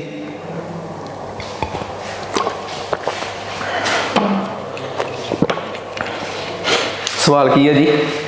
ਕਹਿੰਦਾ ਫਾਊਂਡੇਸ਼ਨ ਪਿਲਰਸ ਕੀ ਨੇ? ਠੀਕ ਆ। ਮੂਲ ਢਾਂਚਾ ਜਿਹਦੇ ਤੇ ਖੜਾ, ਜਿਹੜੇ ਪਿਲਰਸ ਤੇ, ਉਹ ਸਾਡੀ ਐਜੂਕੇਸ਼ਨ ਪਾਲਿਸੀ ਦਾ ਕੀ ਆ? ਅਸੈਸਿਬਿਲਿਟੀ, ਕਿ ਸਾਰਿਆਂ ਤੱਕ ਐਜੂਕੇਸ਼ਨ ਅਸੈਸਿਬਲ ਹੋਵੇ। ਅਫੋਰਡੇਬਿਲਟੀ ਸਾਰੇ ਅਫੋਰਡ ਕਰ ਸਕਦੇ ਹੋਣ, ਅਕਾਊਂਟੇਬਿਲਟੀ ਪੜਾਉਣ ਵਾਲਿਆਂ ਦੀ ਜਵਾਬਦੇਹੀ ਹੋਵੇ, ਕੁਆਲਿਟੀ ਦੱਸਣ ਦੀ ਲੋੜ ਨਹੀਂ, ਇਕੁਇਟੀ ਹਰ ਬੰਦੇ ਦੀ ਅਪਰੋਚ 'ਚ ਹੋਵੇ। ਅਪਰੋਚ ਦਾ ਮਤਲਬ ਇਹ ਆ, ਇਕੁਇਟੀ ਦਾ ਮਤਲਬ ਇਹ ਆ ਕਿ ਕਿਸੇ ਨੂੰ ਇਹ ਨਜਾਇਜ਼ ਮਹਿੰਗੀ ਨਾ ਪੈ ਜੇ। ਜੇ ਕੋਈ ਅਮੀਰ ਆ ਉਹ ਜ਼ਿਆਦਾ ਪੈਸੇ ਲੈ ਕੇ ਖਰੀਦ ਸਕੇ ਤੇ ਗਰੀਬ ਘੱਟ ਪੈਸਿਆਂ 'ਚ ਖਰੀਦ ਸਕੇ, ਇਹਨੂੰ ਇਕੁਇਟੀ ਕਹਿੰਦੇ ਆ। ਇਕੁਇਟੀ ਨਾ ਇਕੁਐਲਿਟੀ ਤੋਂ ਜ਼ਿਆਦਾ ਵਧੀਆ ਹੁੰਦੀ ਹੈ। ਇਕੁਐਲਿਟੀ 'ਚ ਤਾਂ ਹੁੰਦਾ ਕਿ ਅਮੀਰ ਵੀ ਫ੍ਰੀ ਤੇ ਗਰੀਬ ਵੀ ਫ੍ਰੀ। ਇਕੁਇਟੀ ਥੋੜੀ ਜਿਹੀ ਅੱਡ ਗੱਲ ਹੁੰਦੀ ਹੈ ਕਿ ਕਿਸੇ ਬੰਦੇ ਨੂੰ ਜਿਵੇਂ ਉਹ ਛੋਟੇ ਹੁੰਦੇ ਨਹੀਂ, ਇੱਕ ਉਹ ਹੁੰਦੀ ਆ ਵਿੰਡੋ 'ਚੋਂ ਦੇਖਣਾ ਹੁੰਦਾ, ਜਿਹੜਾ ਬੰਦਾ ਨੀਵਾਂ ਹੈ, ਛੋਟਾ ਹੈ ਬੱਚਾ, ਉਹਦੇ ਥੱਲੇ ਪੀੜਾ ਵੱਡਾ ਰੱਖ ਦਿਓ, ਜਿਹੜਾ ਵੱਡਾ ਬੱਚਾ ਹੈ ਉਹਦੇ ਥੱਲੇ ਛੋਟੀ ਪੀੜੀ ਰੱਖ ਦਿਓ, ਤਾਂ ਕਿ ਸਾਰੇ ਬਰਾਬਰ ਜਿਹੇ ਹੋ ਕੇ ਦੇਖ ਸਕਣ। ਜੇ ਤੁਸੀਂ ਇਕੁਐਲਿਟੀ ਕਰ ਦੋਗੇ ਤਾਂ ਉਹ ਕੀ ਹੋਊਗਾ, ਜਿਹੜਾ ਵੱਡਾ ਹੈ ਉਹ ਹੋਰ ਉੱਚਾ ਹੋ ਜਾਊਗਾ ਤੇ ਛੋਟੇ ਨੂੰ ਫੇਰ ਲੱਗੂਗਾ ਕਿ ਸ਼ਾਇਦ ਮੈਂ ਵਿੰਡੋ 'ਚੋਂ ਓਨਾ ਕੁਛ ਨਹੀਂ ਦੇਖ ਪਾ ਰਿਹਾ ਜਿੰਨਾ ਨਾਲ ਖੜਾ ਇਹ ਦੇਖ ਰਿਹਾ। ਉਹਨੂੰ ਇਕੁਇਟੀ ਕਹਿੰਦੇ ਆ। ਤਾਂ ਕਹਿੰਦੇ ਇਹਦਾ ਫਾਊਂਡਿੰਗ ਪਿੱਲਰ ਕੀ ਆ, ਸਾਫ਼ ਪਤਾ ਲੱਗ ਰਿਹਾ ਕਿ ਸਾਰੀ ਫਾਊਂਡਿੰਗ ਪਿੱਲਰ ਆ। ਨਹੀਂ ਤਾਂ ਆ ਚੱਕੋ, ਕਹਿੰਦੇ ਇਸ ਪਾਲਿਸੀ ਨੇ 86 ਵਾਲੀ ਪਾਲਿਸੀ ਨੂੰ ਰਿਪਲੇਸ ਕੀਤਾ ਹੈ ਤੇ ਇਹਦੇ ਫਾਊਂਡਿੰਗ ਪਿੱਲਰ ਆ ਅਸੈਸਿਬਿਲਿਟੀ, ਇਕੁਇਟੀ, ਇਕੁਐਲਿਟੀ, ਅਫੋਰਡੇਬਿਲਿਟੀ ਤੇ ਅਕਾਊਂਟੇਬਿਲਿਟੀ। ਤੇ ਇਹ ਜਿਹੜੇ ਪਿੱਲਰ ਨੇ ਨਾ, ਇਹ ਯੂਨਾਈਟਿਡ ਨੇਸ਼ਨ ਨਾਮ ਦੀ ਇੱਕ ਸੰਸਥਾ ਹੈ, ਉਹਨਾਂ ਦੇ ਸਸਟੇਨੇਬਲ ਗੋਲ ਨੇ 17। ਮੈਂ ਪਿਛਲੇ ਲੈਕਚਰ 'ਚ ਇਹਦੇ ਲਿੰਕ 'ਚ ਡੈਮੋ ਲੈਕਚਰ ਆ ਪਹਿਲਾ, ਉਹਦੇ 'ਚ ਵੀ ਦੱਸ ਚੁੱਕਿਆ ਮੈਂ ਇਹ ਗੱਲ ਕਿ ਬਈ ਇਹ ਜਿਹੜੇ ਆਪਣਾ ਯੂਨਾਈਟਿਡ ਨੇਸ਼ਨਸ ਦੇ 17 ਸਸਟੇਨੇਬਲ ਡਿਵੈਲਪਮੈਂਟ ਗੋਲ ਆ, ਜਿਹੜੇ ਅਸੀਂ 2015 ਤੋਂ ਲੈ ਕੇ 2030 ਤੱਕ ਪੂਰੇ ਕਰਨੇ ਆ। ਉਹਦੇ 'ਚ ਇੱਕ ਚੌਥਾ ਗੋਲ ਆ ਸਸਟੇਨੇਬਲ ਡਿਵੈਲਪਮੈਂਟ ਗੋਲ ਨੰਬਰ 4, ਕੁਆਲਿਟੀ ਐਜੂਕੇਸ਼ਨ। ਸਾਡੀ ਐਜੂਕੇਸ਼ਨ ਪਾਲਿਸੀ ਐਵੇਂ ਬਣਾਈ ਗਈ ਆ ਕਿ ਉਸ ਗੋਲ ਨੂੰ ਕਿਸੇ ਨਾ ਕਿਸੇ ਤਰੀਕੇ ਪੂਰਾ ਕਰ ਸਕੇ। ਐਨੀ ਡਾਊਟ? ਕੋਈ ਡਾਊਟ ਨਹੀਂ, ਆ ਜਾਓ। ਠੀਕ ਆ, ਨੈਕਸਟ ਅੱਗੇ ਆ ਗਿਆ ਜੀ ਆਪਣੇ ਕੋਲ ਅਗਲਾ ਕਨਸੈਪਟ। ਸਵਾਲ ਬਹੁਤ ਸੌਖਾ ਹੈ। ਨੈਸ਼ਨਲ ਐਜੂਕੇਸ਼ਨ ਪਾਲਿਸੀ 2020 ਨੇ ਕਿਹਨੂੰ ਰਿਪਲੇਸ ਕੀਤਾ ਹੈ? 86 ਵਾਲੀ ਪਾਲਿਸੀ ਨੂੰ ਕਿ 68 ਵਾਲੀ ਨੂੰ ਕਿ ਦੋਵਾਂ ਨੂੰ? ਮੰਨਿਆ ਕਿ 68 ਵਾਲੀ ਨੂੰ ਵੀ ਕੀਤਾ ਹੈ, ਪਰ 68 ਵਾਲੀ ਨੂੰ ਕੀਤਾ ਸੀ 86 ਵਾਲੀ ਨੇ ਤੇ 86 ਵਾਲੀ ਨੂੰ ਕੀਤਾ ਹੈ 2020 ਵਾਲੀ ਨੇ। ਸੋ ਇਹਦਾ ਐਗਜ਼ੈਕਟ ਆਨਸਰ ਹੋ ਗਿਆ A ਆਨਸਰ। ਕੋਈ ਡਾਊਟ ਇਹਦੇ 'ਚ? ਨੈਕਸਟ ਹਾਂਜੀ, ਅਗਲਾ ਆਪਣੇ ਕੋਲ ਆ ਗਿਆ ਸਵਾਲ।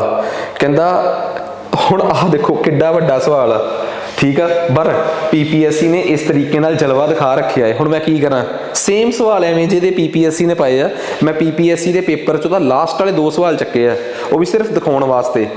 ਬਾਕੀ ਸਾਰਾ ਕੰਟੈਂਟ ਮੈਂ ਖੁਦ ਤਿਆਰ ਕੀਤਾ ਹੈ ਇਹ ਦੱਸਣ ਵਾਸਤੇ ਕਿ ਹਾਂ ਜੇ ਤੁਸੀਂ ਵਿਸ਼ਵਾਸ ਰੱਖੋਗੇ ਤੇ ਸਾਨੂੰ ਟਾਈਮ ਦਿਓਗੇ। ਆ ਦੂਜੀ ਗੱਲ ਤੇ ਤਾਂ ਮੈਂ ਜ਼ਿਆਦਾ ਸਟ੍ਰੈਸ ਦੇ ਰਿਹਾ, ਮੈਨੂੰ ਪਤਾ ਵਿਸ਼ਵਾਸ ਤਾਂ ਰੱਖੋਗੇ। ਜੇ ਤੁਸੀਂ ਸਾਨੂੰ ਕੰਫਰਟੇਬਲ ਟਾਈਮ ਤੇ ਸਪੇਸ ਦਿਓਗੇ, ਅਸੀਂ ਤੁਹਾਡੀ ਤਿਆਰੀ 'ਚ ਕੋਈ ਵੀ ਘੋਲ ਨਹੀਂ ਰੱਖਾਂਗੇ। ਬਿਕੋਜ਼ ਮੈਂ ਤੁਹਾਨੂੰ ਕੋਈ ਹਾਸੀਆਂ ਖੇਡੀਆਂ ਕਰਕੇ ਪਲੇਟਫਾਰਮ ਤੇ, ਠੀਕ ਹੈ ਨਾ, ਕਿ ਐ ਕਰ ਦਿਆਂਗੇ ਓਂ ਕਰ ਦਿਆਂਗੇ, ਇਸ ਟਾਈਪ ਨਾਲ ਤਾਂ ਮੈਂ ਤੁਹਾਨੂੰ ਸਿਲੇਬਸ ਕਰਾਉਣ ਰਿਹਾ। ਠੀਕ ਆ, ਸੰਜੀਦਗੀ ਨਾਲ ਅਸੀਂ ਇਹ 10 ਦੇ 10 ਟੌਪਿਕ ਜਿਹੜੇ ਆ ਜੀ ਉਹ ਕਵਰ ਕਰਨੇ ਆ। ਤਾਂ ਸੋ ਪਲੀਜ਼ ਤੁਸੀਂ ਸਿਰਫ ਸਾਨੂੰ ਸਪੇਸ ਤੇ ਟਾਈਮ ਦੇ ਦਿਓ, ਅਸੀਂ ਜਾਣੀਏ, ਸਾਡਾ ਕੰਮ ਜਾਣੇ ਕਿ ਅਸੀਂ ਇਸ ਕੰਟੈਂਟ ਨੂੰ ਕਿਵੇਂ ਕਵਰ ਕਰਨਾ ਹੈ। ਠੀਕ ਆ, ਤੇ ਓਬਵੀਅਸ ਜੀ ਗੱਲ ਆ, ਹੁਣ ਜੇ ਕੋਈ ਮੈਨੂੰ ਇਹ ਕਵੇ ਕਿ ਗੁਰੂ ਨਾਨਕ ਦੇਵ, ਰਵਿੰਦਰਨਾਥ ਟੈਗੋਰ, ਉਹਨਾਂ ਬਾਰੇ ਜਦੋਂ ਅਸੀਂ ਕੰਟੈਂਟ ਲੈ ਕੇ ਆਵਾਂਗੇ, ਠੀਕ ਆ, ਉਹਨਾਂ ਦੀ ਫਿਲਾਸਫੀ ਤਾਂ ਸਾਰੇ ਜਾਣਦੇ ਆ, ਪਰ ਗੱਲ ਤੁਹਾਨੂੰ ਕੀ ਪੁੱਛੀ ਗਈ ਹੈ? Education philosophy. ਤਾਂ ਟਾਈਮ ਤਾਂ ਲੱਗੂਗਾ ਨਾ ਉਹਨੂੰ। ਗੁਰੂ ਨਾਨਕ ਦੇਵ ਜੀ ਤੇ ਮਹਾਤਮਾ ਗਾਂਧੀ ਦੀ ਐਜੂਕੇਸ਼ਨ ਫਿਲਾਸਫੀ ਅਸੀਂ ਜਾਣਦੇ ਹਾਂ।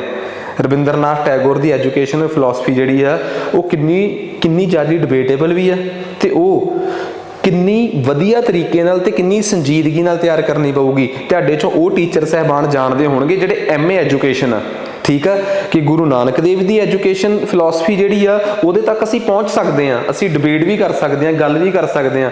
ਗੁਰੂ ਨਾਨਕ ਦੇਵ ਜੀ ਬਾਰੇ ਅਸੀਂ ਡਿਬੇਟ ਕਰਦੇ ਹਾਂ ਕਿ ਉਹਨਾਂ ਦੀ ਐਜੂਕੇਸ਼ਨ ਫਿਲਾਸਫੀ ਕਿਵੇਂ ਦੀ ਸੀ। ਮਹਾਤਮਾ ਗਾਂਧੀ ਬਾਰੇ ਵੀ ਗੱਲ ਕਰਦੇ ਹਾਂ, ਬਟ ਜਦੋਂ ਰਵਿੰਦਰਨਾਥ ਟੈਗੋਰ ਦੀ ਗੱਲ ਆਉਂਦੀ ਆ ਤੇ ਸਾਡੀਆਂ ਯੂਨੀਵਰਸਿਟੀਆਂ ਅਕਸਰ ਸਾਇਲੈਂਟ ਰਹੀਆਂ। ਠੀਕ ਆ, ਬੰਗਾਲ ਦੇ ਰਿਫਾਰਮ 'ਚ ਉਹਨਾਂ ਦਾ ਯੋਗਦਾਨ ਸੀ। ਮਾਸਿਸ ਨੂੰ ਫ੍ਰੀ ਐਜੂਕੇਸ਼ਨ, ਸਕੂਲਾਂ ਦੀਆਂ ਦੀਵਾਰਾਂ ਤੋਂ ਬਾਹਰ ਆਪਣੇ ਸ਼ਾਂਤੀ ਨਿਕੇਤਨ ਤੱਕ ਉਹ ਆਪਣੀ ਐਜੂਕੇਸ਼ਨ ਲੈ ਗਏ। ਬਟ ਓਬਵੀਅਸ ਜੀ ਗੱਲ ਆ, ਜਦੋਂ ਉਹਦੇ ਕੰਟੈਂਟ ਦੀ ਗੱਲ ਆ ਤੇ PPSC ਵਰਗੀ ਸੰਸਥਾ ਜਿੰਨੇ 10 ਸੈਕਸ਼ਨ ਪਾਏ ਆ ਤੇ 100 ਨੰਬਰ ਦਾ ਪੇਪਰ ਆ, ਮੈਂ ਨਹੀਂ ਕਹਿੰਦਾ ਸਾਰਿਆਂ 'ਚ 10-10 ਸਵਾਲ ਆਉਣਗੇ, 10 ਨਹੀਂ 8 ਤਾਂ ਆਉਣਗੇ ਨਾ। ਤੇ ਜੇ 8 ਆਉਣਗੇ ਤਾਂ 3 ਸਵਾਲ ਤਾਂ ਉਹਨਾਂ ਦੇ ਬਣਦੇ ਹੀ ਰਵਿੰਦਰਨਾਥ ਟੈਗੋਰ ਦੇ। ਤਾਂ ਫਿਰ ਓਬਵੀਅਸ ਜੀ ਗੱਲ ਆ ਕਿ ਸਾਨੂੰ ਉਸ ਲੈਵਲ ਤੇ ਸੋਚਣਾ ਪਊਗਾ ਤੇ ਕਰਨਾ ਵੀ ਪਊਗਾ। ਸੋ ਉਹਦੇ ਲਈ ਸਾਨੂੰ ਟਾਈਮ ਵੀ ਚਾਹੀਦਾ। ਕਹਿੰਦਾ ਸਟੈਂਡਰਡ ਸੈਟਿੰਗ ਬੋਡੀ ਤਿਆਰ ਕੀਤੀ ਗਈ ਹੈ ਜਿਹੜੀ ਕਿ ਸਕੂਲਾਂ ਨੂੰ ਉਹ ਕਰੂਗੀ, ਇਵੈਲੂਏਟ ਕਰਨ ਚ ਮਦਦ ਕਰੂਗੀ। ਕਿਵੇਂ ਭਲਾ, ਹੁਣ ਮੈਂ ਤੁਹਾਨੂੰ ਪੂਰੀ ਪੜ੍ਹ ਕੇ ਦਿਖਾਉਣਾ।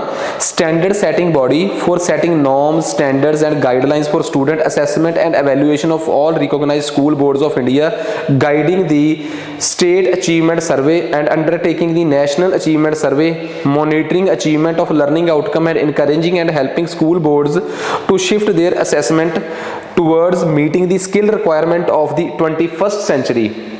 PSCB, Haryana school board, Delhi board, CBSE board, फलां ढमका सब कुछ इन्ने बोर्ड आ। इन्हां बोर्ड्स नूं किवें पता लगूगा कि 21वीं सदी दी जरूरत दे हिसाब नाल असीं किवें अलाइन होना है। साडा जिहड़ा करिकुलम आ, बच्चियां दा जिहड़ा लैवल आ, ਉਹ ਕਿਵੇਂ 21ਵੀਂ ਸਦੀ ਨਾਲ ਮੈਚ ਕਰੂਗਾ। ਉਹਦੇ ਵਾਸਤੇ ਭਾਰਤ ਸਰਕਾਰ ਇੱਕ ਪਲੇਟਫਾਰਮ ਬਣਾ ਰਹੀ ਹੈ।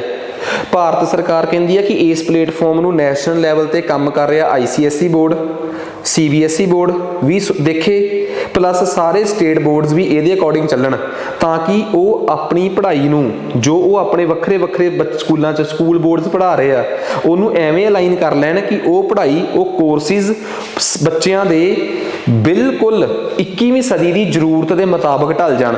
ਉਹਦੇ ਵਾਸਤੇ ਉਹ ਕਿਹੜਾ ਪਲੇਟਫਾਰਮ ਆ ਜਿਹੜਾ ਇਸ ਐਜੂਕੇਸ਼ਨ ਪਾਲਿਸੀ 'ਚ ਸ਼ੁਰੂ ਕਰਨ ਦੀ ਗੱਲ ਕੀਤੀ ਗਈ ਹੈ। ਸਵਾਲ ਇਹ ਆ, ਉਹਦਾ ਨਾਮ ਆ ਪਰਖ। ਤੇ ਪਰਖ ਦੀ ਫੁੱਲ ਫਾਰਮ ਕੀ ਹੈ? ਚਾਰੇ ਆਪਸ਼ਨਸ ਪਰਖ ਆ। Performance assessment review and analysis. Performance assessment तो एक रिव्यू करना, एक एनालिसिस किहदा, knowledge for holistic development.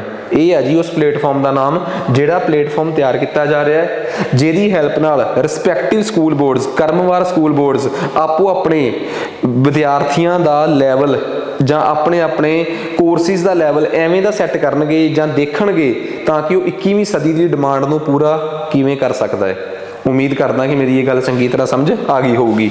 National ਪਰਖ ਜਿਹੜਾ ਹੈ ਇਹਨੂੰ ਸੈਟਅਪ ਕੀਤਾ ਜਾ ਰਿਹਾ ਹੈ ਤਾਂ ਕਿ ਇਹ ਗਾਈਡਲਾਈਨਸ ਬਣਾਊਗਾ।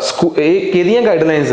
ਸਕੂਲਾਂ ਨੂੰ ਇੱਕ school, Punjab school education board ਆ, ਉਹਨੂੰ ਇੱਕ ਸੌਫਟਵੇਅਰ ਮਿਲ ਜੂਗਾ ਜਿਹਦੇ 'ਚ ਕੁਝ ਗਾਈਡਲਾਈਨਸ ਹੋਣਗੀਆਂ ਕਿ ਹਰ ਇੱਕ ਬੋਰਡ ਆਪਣੇ ਬੱਚਿਆਂ ਦੀ ਅਸੈਸਮੈਂਟ ਕਿਵੇਂ ਕਰ ਸਕਦਾ ਹੈ, ਕਿਵੇਂ ਉਹਨਾਂ ਨੂੰ ਅਸੈਸ ਕਰ ਸਕਦਾ ਹੈ, ਕਿਵੇਂ ਗਾਈਡ ਕਰ ਸਕਦਾ ਹੈ, ਠੀਕ ਆ, ਲਰਨਿੰਗ ਆਊਟਕਮਸ ਦੇ ਮਾਮਲੇ 'ਚ। ਨੈਕਸਟ ਅੱਗੇ ਆ ਗਿਆ, ਬਹੁਤ ਇੰਪੋਰਟੈਂਟ ਆ, ਕਹਿੰਦੇ to ensure that all school follow certain minimum professional quality standards. State UTP, ਹਾਂ ਹੁਣ ਇੱਕ ਗੱਲ ਬੜੀ ਕਲੀਅਰ ਆ ਕਿ ਸਕੂਲਸ ਸਹੀ ਤਰੀਕੇ ਨਾਲ ਕੰਮ ਕਰ ਰਹੇ ਆ ਕਿ ਉਹ ਜਿਹੜਾ ਸਟੇਟ ਗਵਰਨਮੈਂਟਸ ਨੇ ਮਿਨੀਮਮ ਕ੍ਰਾਈਟੇਰੀਆ ਰੱਖਿਆ ਹੈ ਕਿ ਸਾਡੇ ਸਕੂਲਾਂ 'ਚ ਇਸ ਲੈਵਲ ਦੇ ਟੀਚਰ, ਇਸ ਲੈਵਲ ਦੇ ਪ੍ਰੋਫੈਸ਼ਨਲਿਜ਼ਮ, ਇਸ ਲੈਵਲ ਦਾ ਫਲਾਂ, ਇਸ ਲੈਵਲ ਦਾ ਢਮਕਾ ਹੋਣਾ ਚਾਹੀਦਾ ਹੈ। ਉਹਦੇ ਵਾਸਤੇ ਇੱਕ ਬੋਡੀ ਦਾ ਨਿਰਮਾਣ ਕਰ ਰਹੀ ਆ, ਹਰ ਇੱਕ ਸਟੇਟ ਨੂੰ ਕਰਨਾ ਪਊਗਾ ਇਸ ਐਜੂਕੇਸ਼ਨ ਪਾਲਿਸੀ ਦੇ ਅਕੋਰਡਿੰਗ। ਉਹ ਇੱਕ ਇੰਡੀਪੈਂਡੈਂਟ ਬੋਡੀ ਹੋਊਗੀ, ਉਹ ਸਟੇਟ ਗਵਰਨਮੈਂਟ ਦੇ ਅੰਡਰ ਕੰਮ ਨਹੀਂ ਕਰੂਗੀ, ਉਹ ਇੱਕ ਸਟੇਟ ਲੈਵਲ ਤੇ ਆਟੋਨੋਮਸ ਬੋਡੀ ਹੋਊਗੀ ਜਿਹੜੀ ਕਿ ਸਟੇਟਸ ਦੇ ਸਕੂਲਾਂ ਦੀ ਕੁਆਲਿਟੀ, ਮਿਨੀਮਮ ਕੁਆਲਿਟੀ, ਉਹਨਾਂ ਦੇ ਸਕੂਲ ਸਟੈਂਡਰਡਸ ਦੀ ਮਿਨੀਮਮ ਕੁਆਲਿਟੀ ਚੈੱਕ ਕਰਿਆ ਕਰੂਗੀ ਇਸ ਪਾਲਿਸੀ ਦੇ ਅਕੋਰਡਿੰਗ। ਉਸ ਬੋਡੀ ਦਾ ਨਾਮ ਕੀ ਹੋਊਗਾ? ਉਸ ਬੋਡੀ ਦਾ ਨਾਮ ਹੋਊਗਾ school quality assessment and accreditation framework. गल समझ आ गई? एक संस्था होगी स्टेट स्कूल स्टैंडर्ड अथॉरिटी, जिहदा कि मकसद ही ये होगा, ठीक है, कि वो इस लैवल दी मतलब कि वो एक प्लेटफॉर्म होगा दैट विल बी ऑटोनोमस, अपने आप आज़ाद, not under the state government, जिहड़ा कि स्टेट गवर्नमेंट के स्कूलों नूं असैस करिया करूगा, चैक करिया करूगा, ठीक है। सो उम्मीद करदा कि गल चंगी तरह समझ आ गई होगी। इहदा नाम होगा state quality assessment and accreditation framework, state school standard authority. एक minute, state school standard authority, ठीक है, मैं गलत पढ़ गया, state school standard authority, B option आऊगा ਇਹਦਾ, ठीक है। एक इंडिपेंडेंट बॉडी, बी ऑप्शन है ਇਹਦਾ, एक इंडिपेंडेंट बॉडी ਜਿਹੜੀ ਸਟੇਟ ਸਰਕਾਰ ਦੇ ਅੰਡਰ ਨਹੀਂ ਹੋਊਗੀ। ਹਾਂ, ਇਸ ਬੋਡੀ ਨੂੰ ਲੈ ਕੇ ਵੀ ਰੌਲਾ ਪੈ ਗਿਆ ਸੀ ਕਿ ਕਿਤੇ ਸੈਂਟਰ ਸਰਕਾਰ ਦੀਆਂ ਇੰਟੈਂਸ਼ਨਸ ਇਹ ਤਾਂ ਨਹੀਂ, ਇਹ ਮੈਂ ਜਾ ਕੇ ਥਿਊਰੀ 'ਚ ਪੜਾਉਂਗਾ ਕਿ ਕਿਤੇ ਸੈਂਟਰ ਸਰਕਾਰ ਦੀਆਂ ਇੰਟੈਂਸ਼ਨਸ ਇਹ ਤਾਂ ਨਹੀਂ ਕਿ ਨਵੀਂ ਐਜੂਕੇਸ਼ਨ ਪਾਲਿਸੀ ਜਿਹੜੀ ਆ ਉਹ ਸਭ ਕੁਝ ਸਾਰੀਆਂ ਐਜੂਕੇਸ਼ਨ ਦਾ ਸੈਂਟਰਲਾਈਜੇਸ਼ਨ ਕਰ ਰਹੀ ਹੈ, ठीक है ना। ਜਦੋਂ ਇਹ ਬੋਡੀ ਬਣੀ ਸੀ ਤਾਂ ਇਸ ਬੋਡੀ ਤੇ ਵੀ ਉਨਾ ਹੀ ਇਤਰਾਜ਼ ਹੋਇਆ ਸੀ ਜਿੰਨਾ ਮੀਡੀਅਮ ਆਫ ਲੈਂਗੁਏਜ ਤੇ ਲੈ ਕੇ ਹੋਇਆ ਸੀਗਾ। ਤਾਂ 2-3 ਕੰਟਰੋਵਰਸੀਜ਼ 2019 ਦੀ ਪਾਲਿਸੀ 'ਚ, ਜਦੋਂ 19 'ਚ ਡਰਾਫਟ ਆਇਆ ਸੀ ਨਾ ਜਸਟ ਹਜੇ, ਉਦੋਂ ਬਹੁਤ ਰੌਲਾ ਪਿਆ ਸੀ। सो ये सारिया चीज़ां जिहड़ियां ने ये अड अड करके पढ़ाइयां जाणगियां। हाँ बस तुसीं प्लीज़ इत्थे इहनूं बी लिख लेना है, ठीक है। नैक्सट अगे आ जाओ। हाँ जी, अगला क्वेश्चन अपने आप च बड़ा इंपॉर्टेंट आ, बड़ा घैंट आ। देखो बहुत इंपॉर्टेंट, कहंदा consider the following statements about. इस एजुकेशन पॉलिसी च ना एक गल बहुत वधिया की गई है, equitable and inclusive education. Education च इक्विटी की हुंदी है कि जिहड़ा जिन्ना गरीब आ उन्होंने उन्ना सहारा ला दो। इनकलूसिव की हुंदा, हर भीड़ दे विच खड़ा अखीरला बंदा उहदे तक भी विद्या विचारी परोपकारी पहुँच जे, उहनूं कहंदे आ इनकलूसिवनैस। इक्विटेबल समझ गए, इक्विटी की है एजुकेशन च, ते इनकलूसिवनैस की है ये भी आपां समझ गए।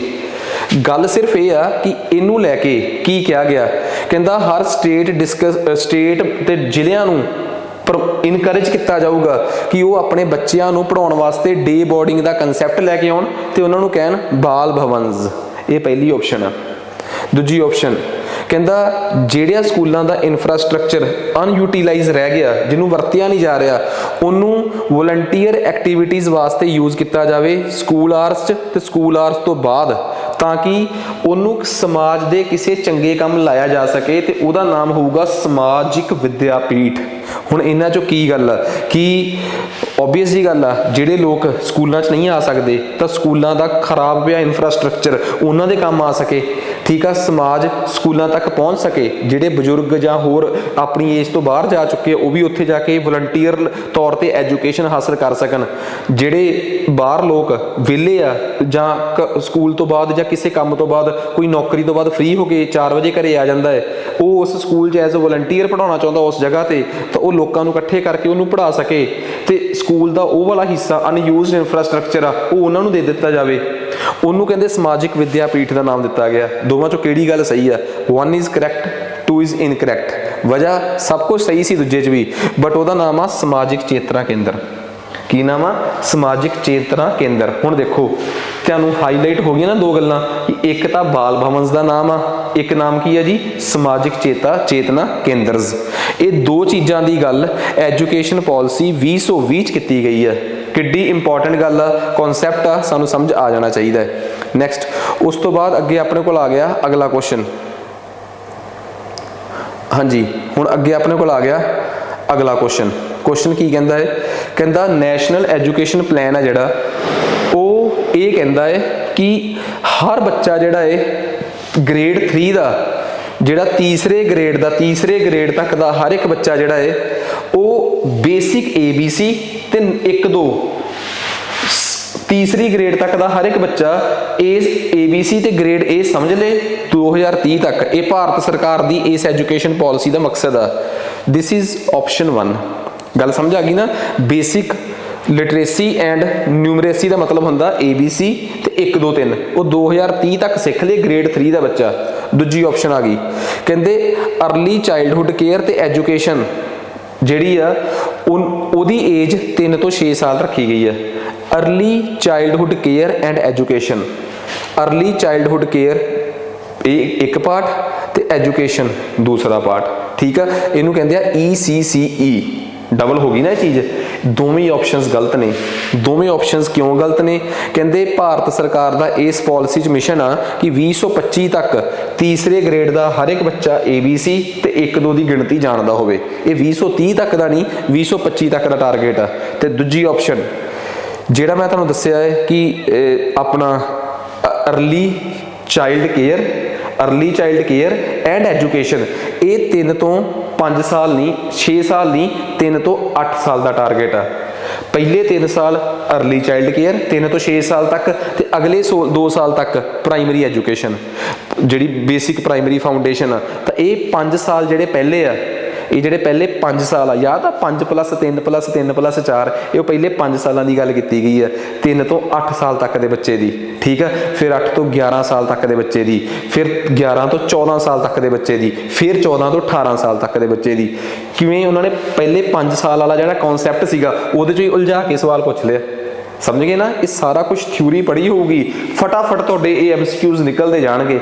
जिहड़े इहदे अगले 3 सैट होणगे तो कुल मिला के 4 या 5 सैट हो जाण, क्योंकि ओबवियस जी गल आ मैं डिस्कशन करूँगा, की पता ਜਿਹੜੇ टीचर साहबान कोर्स लैणगे वो ये प्रैफर करन कि मैं पहला MCQs ही देख ਲਾਂ, बट मैं तो कहूँगा ना कि तुसी कोर्स बाय करिया तो पहला थ्योरी देखो, बट जे MCQs करोगे तो ओबवियस जी गल आ ਉਹਦੇ 'ਚ भी तड़का ਜਾਂ कंटेंट ਇੰਨਾ ਕੁ ਤਾਂ ਹੋਵੇ कि तुसी ਉਹਨੂੰ देख के सैटिस्फाइड हो सको।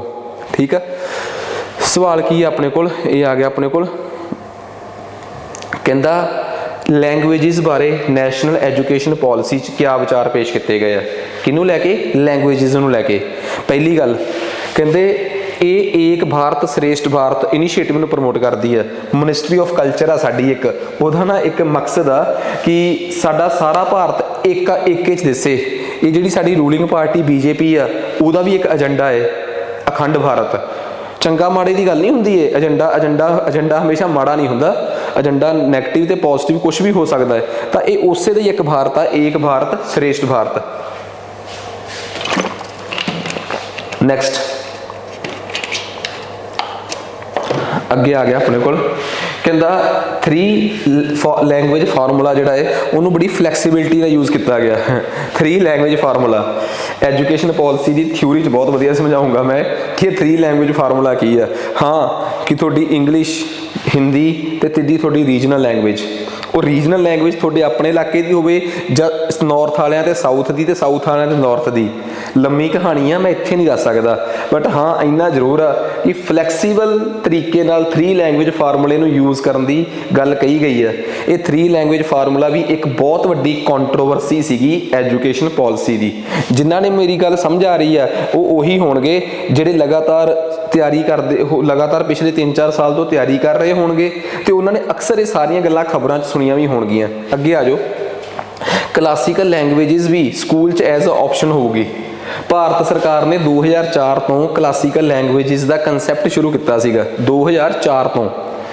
ठीक है, संस्कृत, मलयालम, तमिल, ठीक है, ये सारियां क्लासिकल लैंगुएजिस ने। तो लास्ट च 2013 च उड़िया नूं 6वीं क्लासिकल लैंगुएज का दर्जा मिलिया सी। संविधान च किते भी क्लासिकल लैंगुएजिस का जिक्र नहीं हैगा, बट भारत सरकार ने भारत दीयां वो लैंगुएजिस ਜਿਹੜੀਆਂ कि ओरिजिनल ने, जिन्हां दा ओरिजिन बिल्कुल ओरिजिनल आ, उन्होंने क्लासिकल लैंगुएजिस का दर्जा दिता है। तो फिलहाल 2022 तक भारत में 6 क्लासिकल लैंगुएजिस ने, उन्होंने भी एज ऑप्शन पढ़ाया जाऊगा। तिन्ने गल्लां बिल्कुल सच ने। सो आ एक्सप्लेनेशन च मैं सारियां ही गल्लां लिखतियां कि की कारण आ, किवें सारी स्टोरी की है। ठीक है, कि मीडियम ऑफ इंस्ट्रक्शन 5वीं तक या प्रैफर करो 8वीं तक, लोकल भाषा ये मैं पहला भी डिस्कस कर चुके हैं। नैक्सट उस तो बाद अगे आ गया अपने को,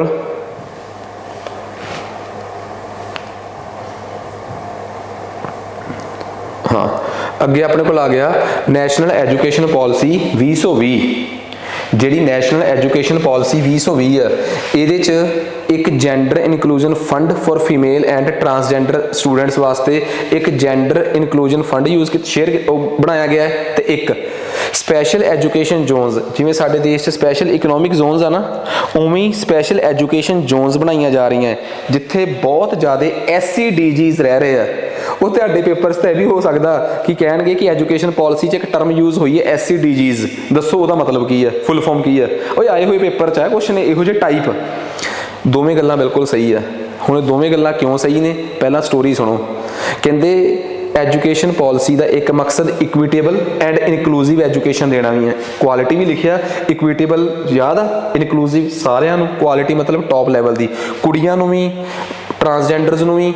ये वो वर्ग हुंदा है जिन्हों असीं सोशियो इकनॉमिकली डिसएडवांटेज्ड ग्रुप कह दिंदे हां। औरतां नूं मर्दां तो घट फैसिलिटी मिलती है पैसों के रूप च, ट्रांसजेंडर्स नूं आम समाज तो घट। ठीक है, जिहड़े हैंडीकैप आ उन्हां नूं आम समाज तो, उन्हां नूं कहंदे आ सोशियो इकनॉमिकली डिसएडवांटेज्ड ग्रुप्स। उन्हां वास्ते स्पैशल इकनॉमिक एजुकेशन जोन्स बनाईयां जाणगीਆਂ। ठीक है, दूजी गल जेंडर इनकलूसिव फंड भी इसे करके तैयार किया गया कि जिहड़ियां लड़कियां नूं, जिहड़े ट्रांसजेंडर्स नूं पढ़न दा नहीं मौका मिलिया तो सरकारी पैसा उन्हां दी पढ़ाई लिखाई ते खर्च किया जाए। ये दोवें गल्लां मैं नहीं कह रहा, 2020 की एजुकेशन पॉलिसी ने कही गल्लां। सो दोवें ऑप्शनस क्यों सही हो गए ये मैं तुहानूं दस ही दिता। ठीक है, तो आ सारा दस्सिया कि स्पैशल एजुकेशन जोन उन्हां वास्ते ही बनाईयां गईयां ने। ठीक है, नैक्सट उस तो बाद नैशनल एजुकेशन पॉलिसी 2020 जिहड़ा है उहदे च एक शब्द आ PSSB, उहदा की मतलब आ? प्रिंसीपल 2022 का सवाल है ਦੱਸਣ ਵਾਸਤੇ ਕਿ ਆਪਾਂ ਕਿਸ ਜਿਹੜੇ ਪਿਛਲੇ ਸਵਾਲ ਆ ਉਹ ਸਾਰੇ ਮੈਂ ਤਿਆਰ ਕੀਤੇ ਆ।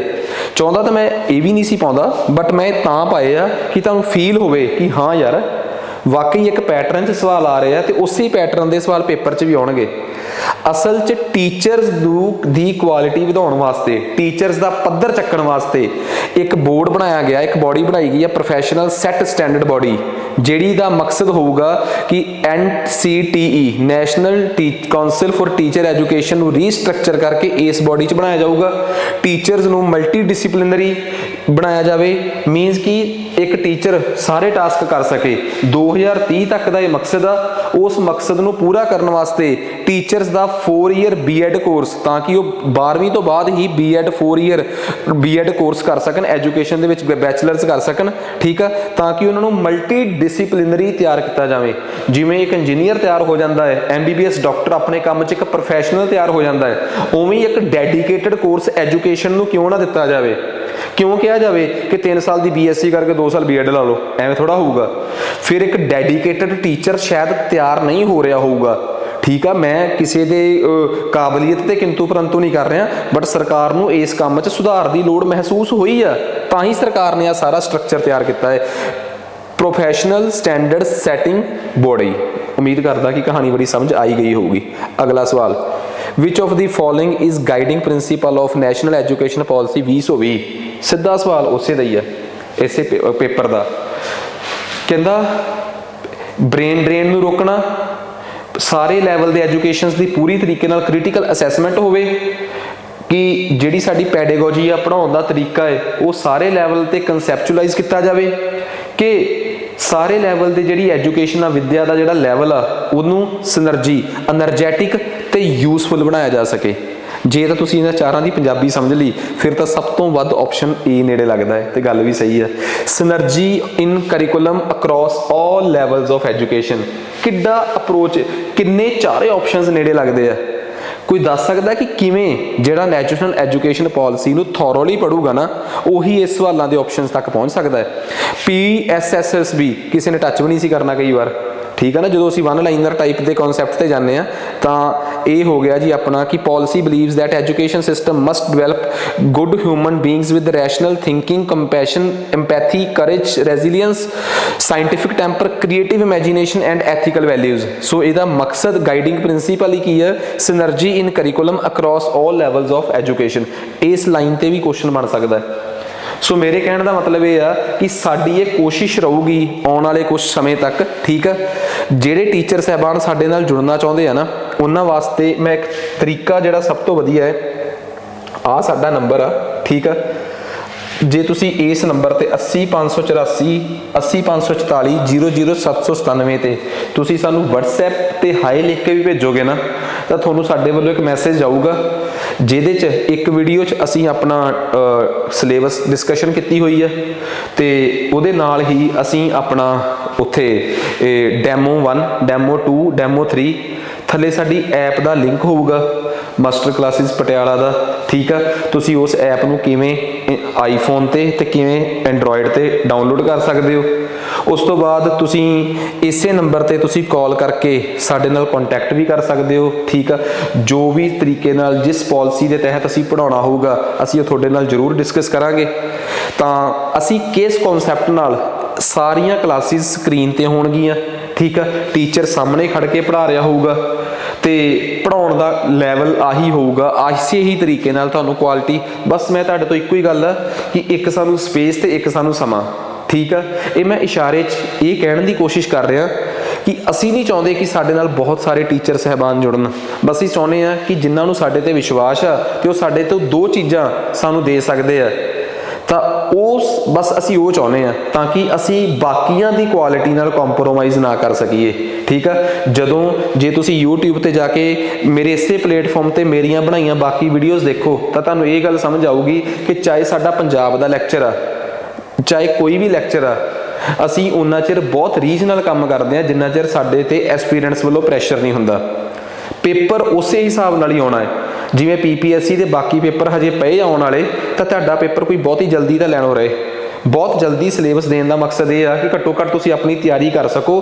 ਤੁਹਾਨੂੰ ਇੱਕ ਡਾਇਰੈਕਸ਼ਨ 'ਚ ਉਹਨਾਂ ਨੇ ਅਲਾਈਨ ਕਰਤਾ ਕਿ ਤੁਸੀਂ ਬੜੇ ਆਰਾਮ ਨਾਲ ਆਪਣੀ ਤਿਆਰੀ ਕਰੋ।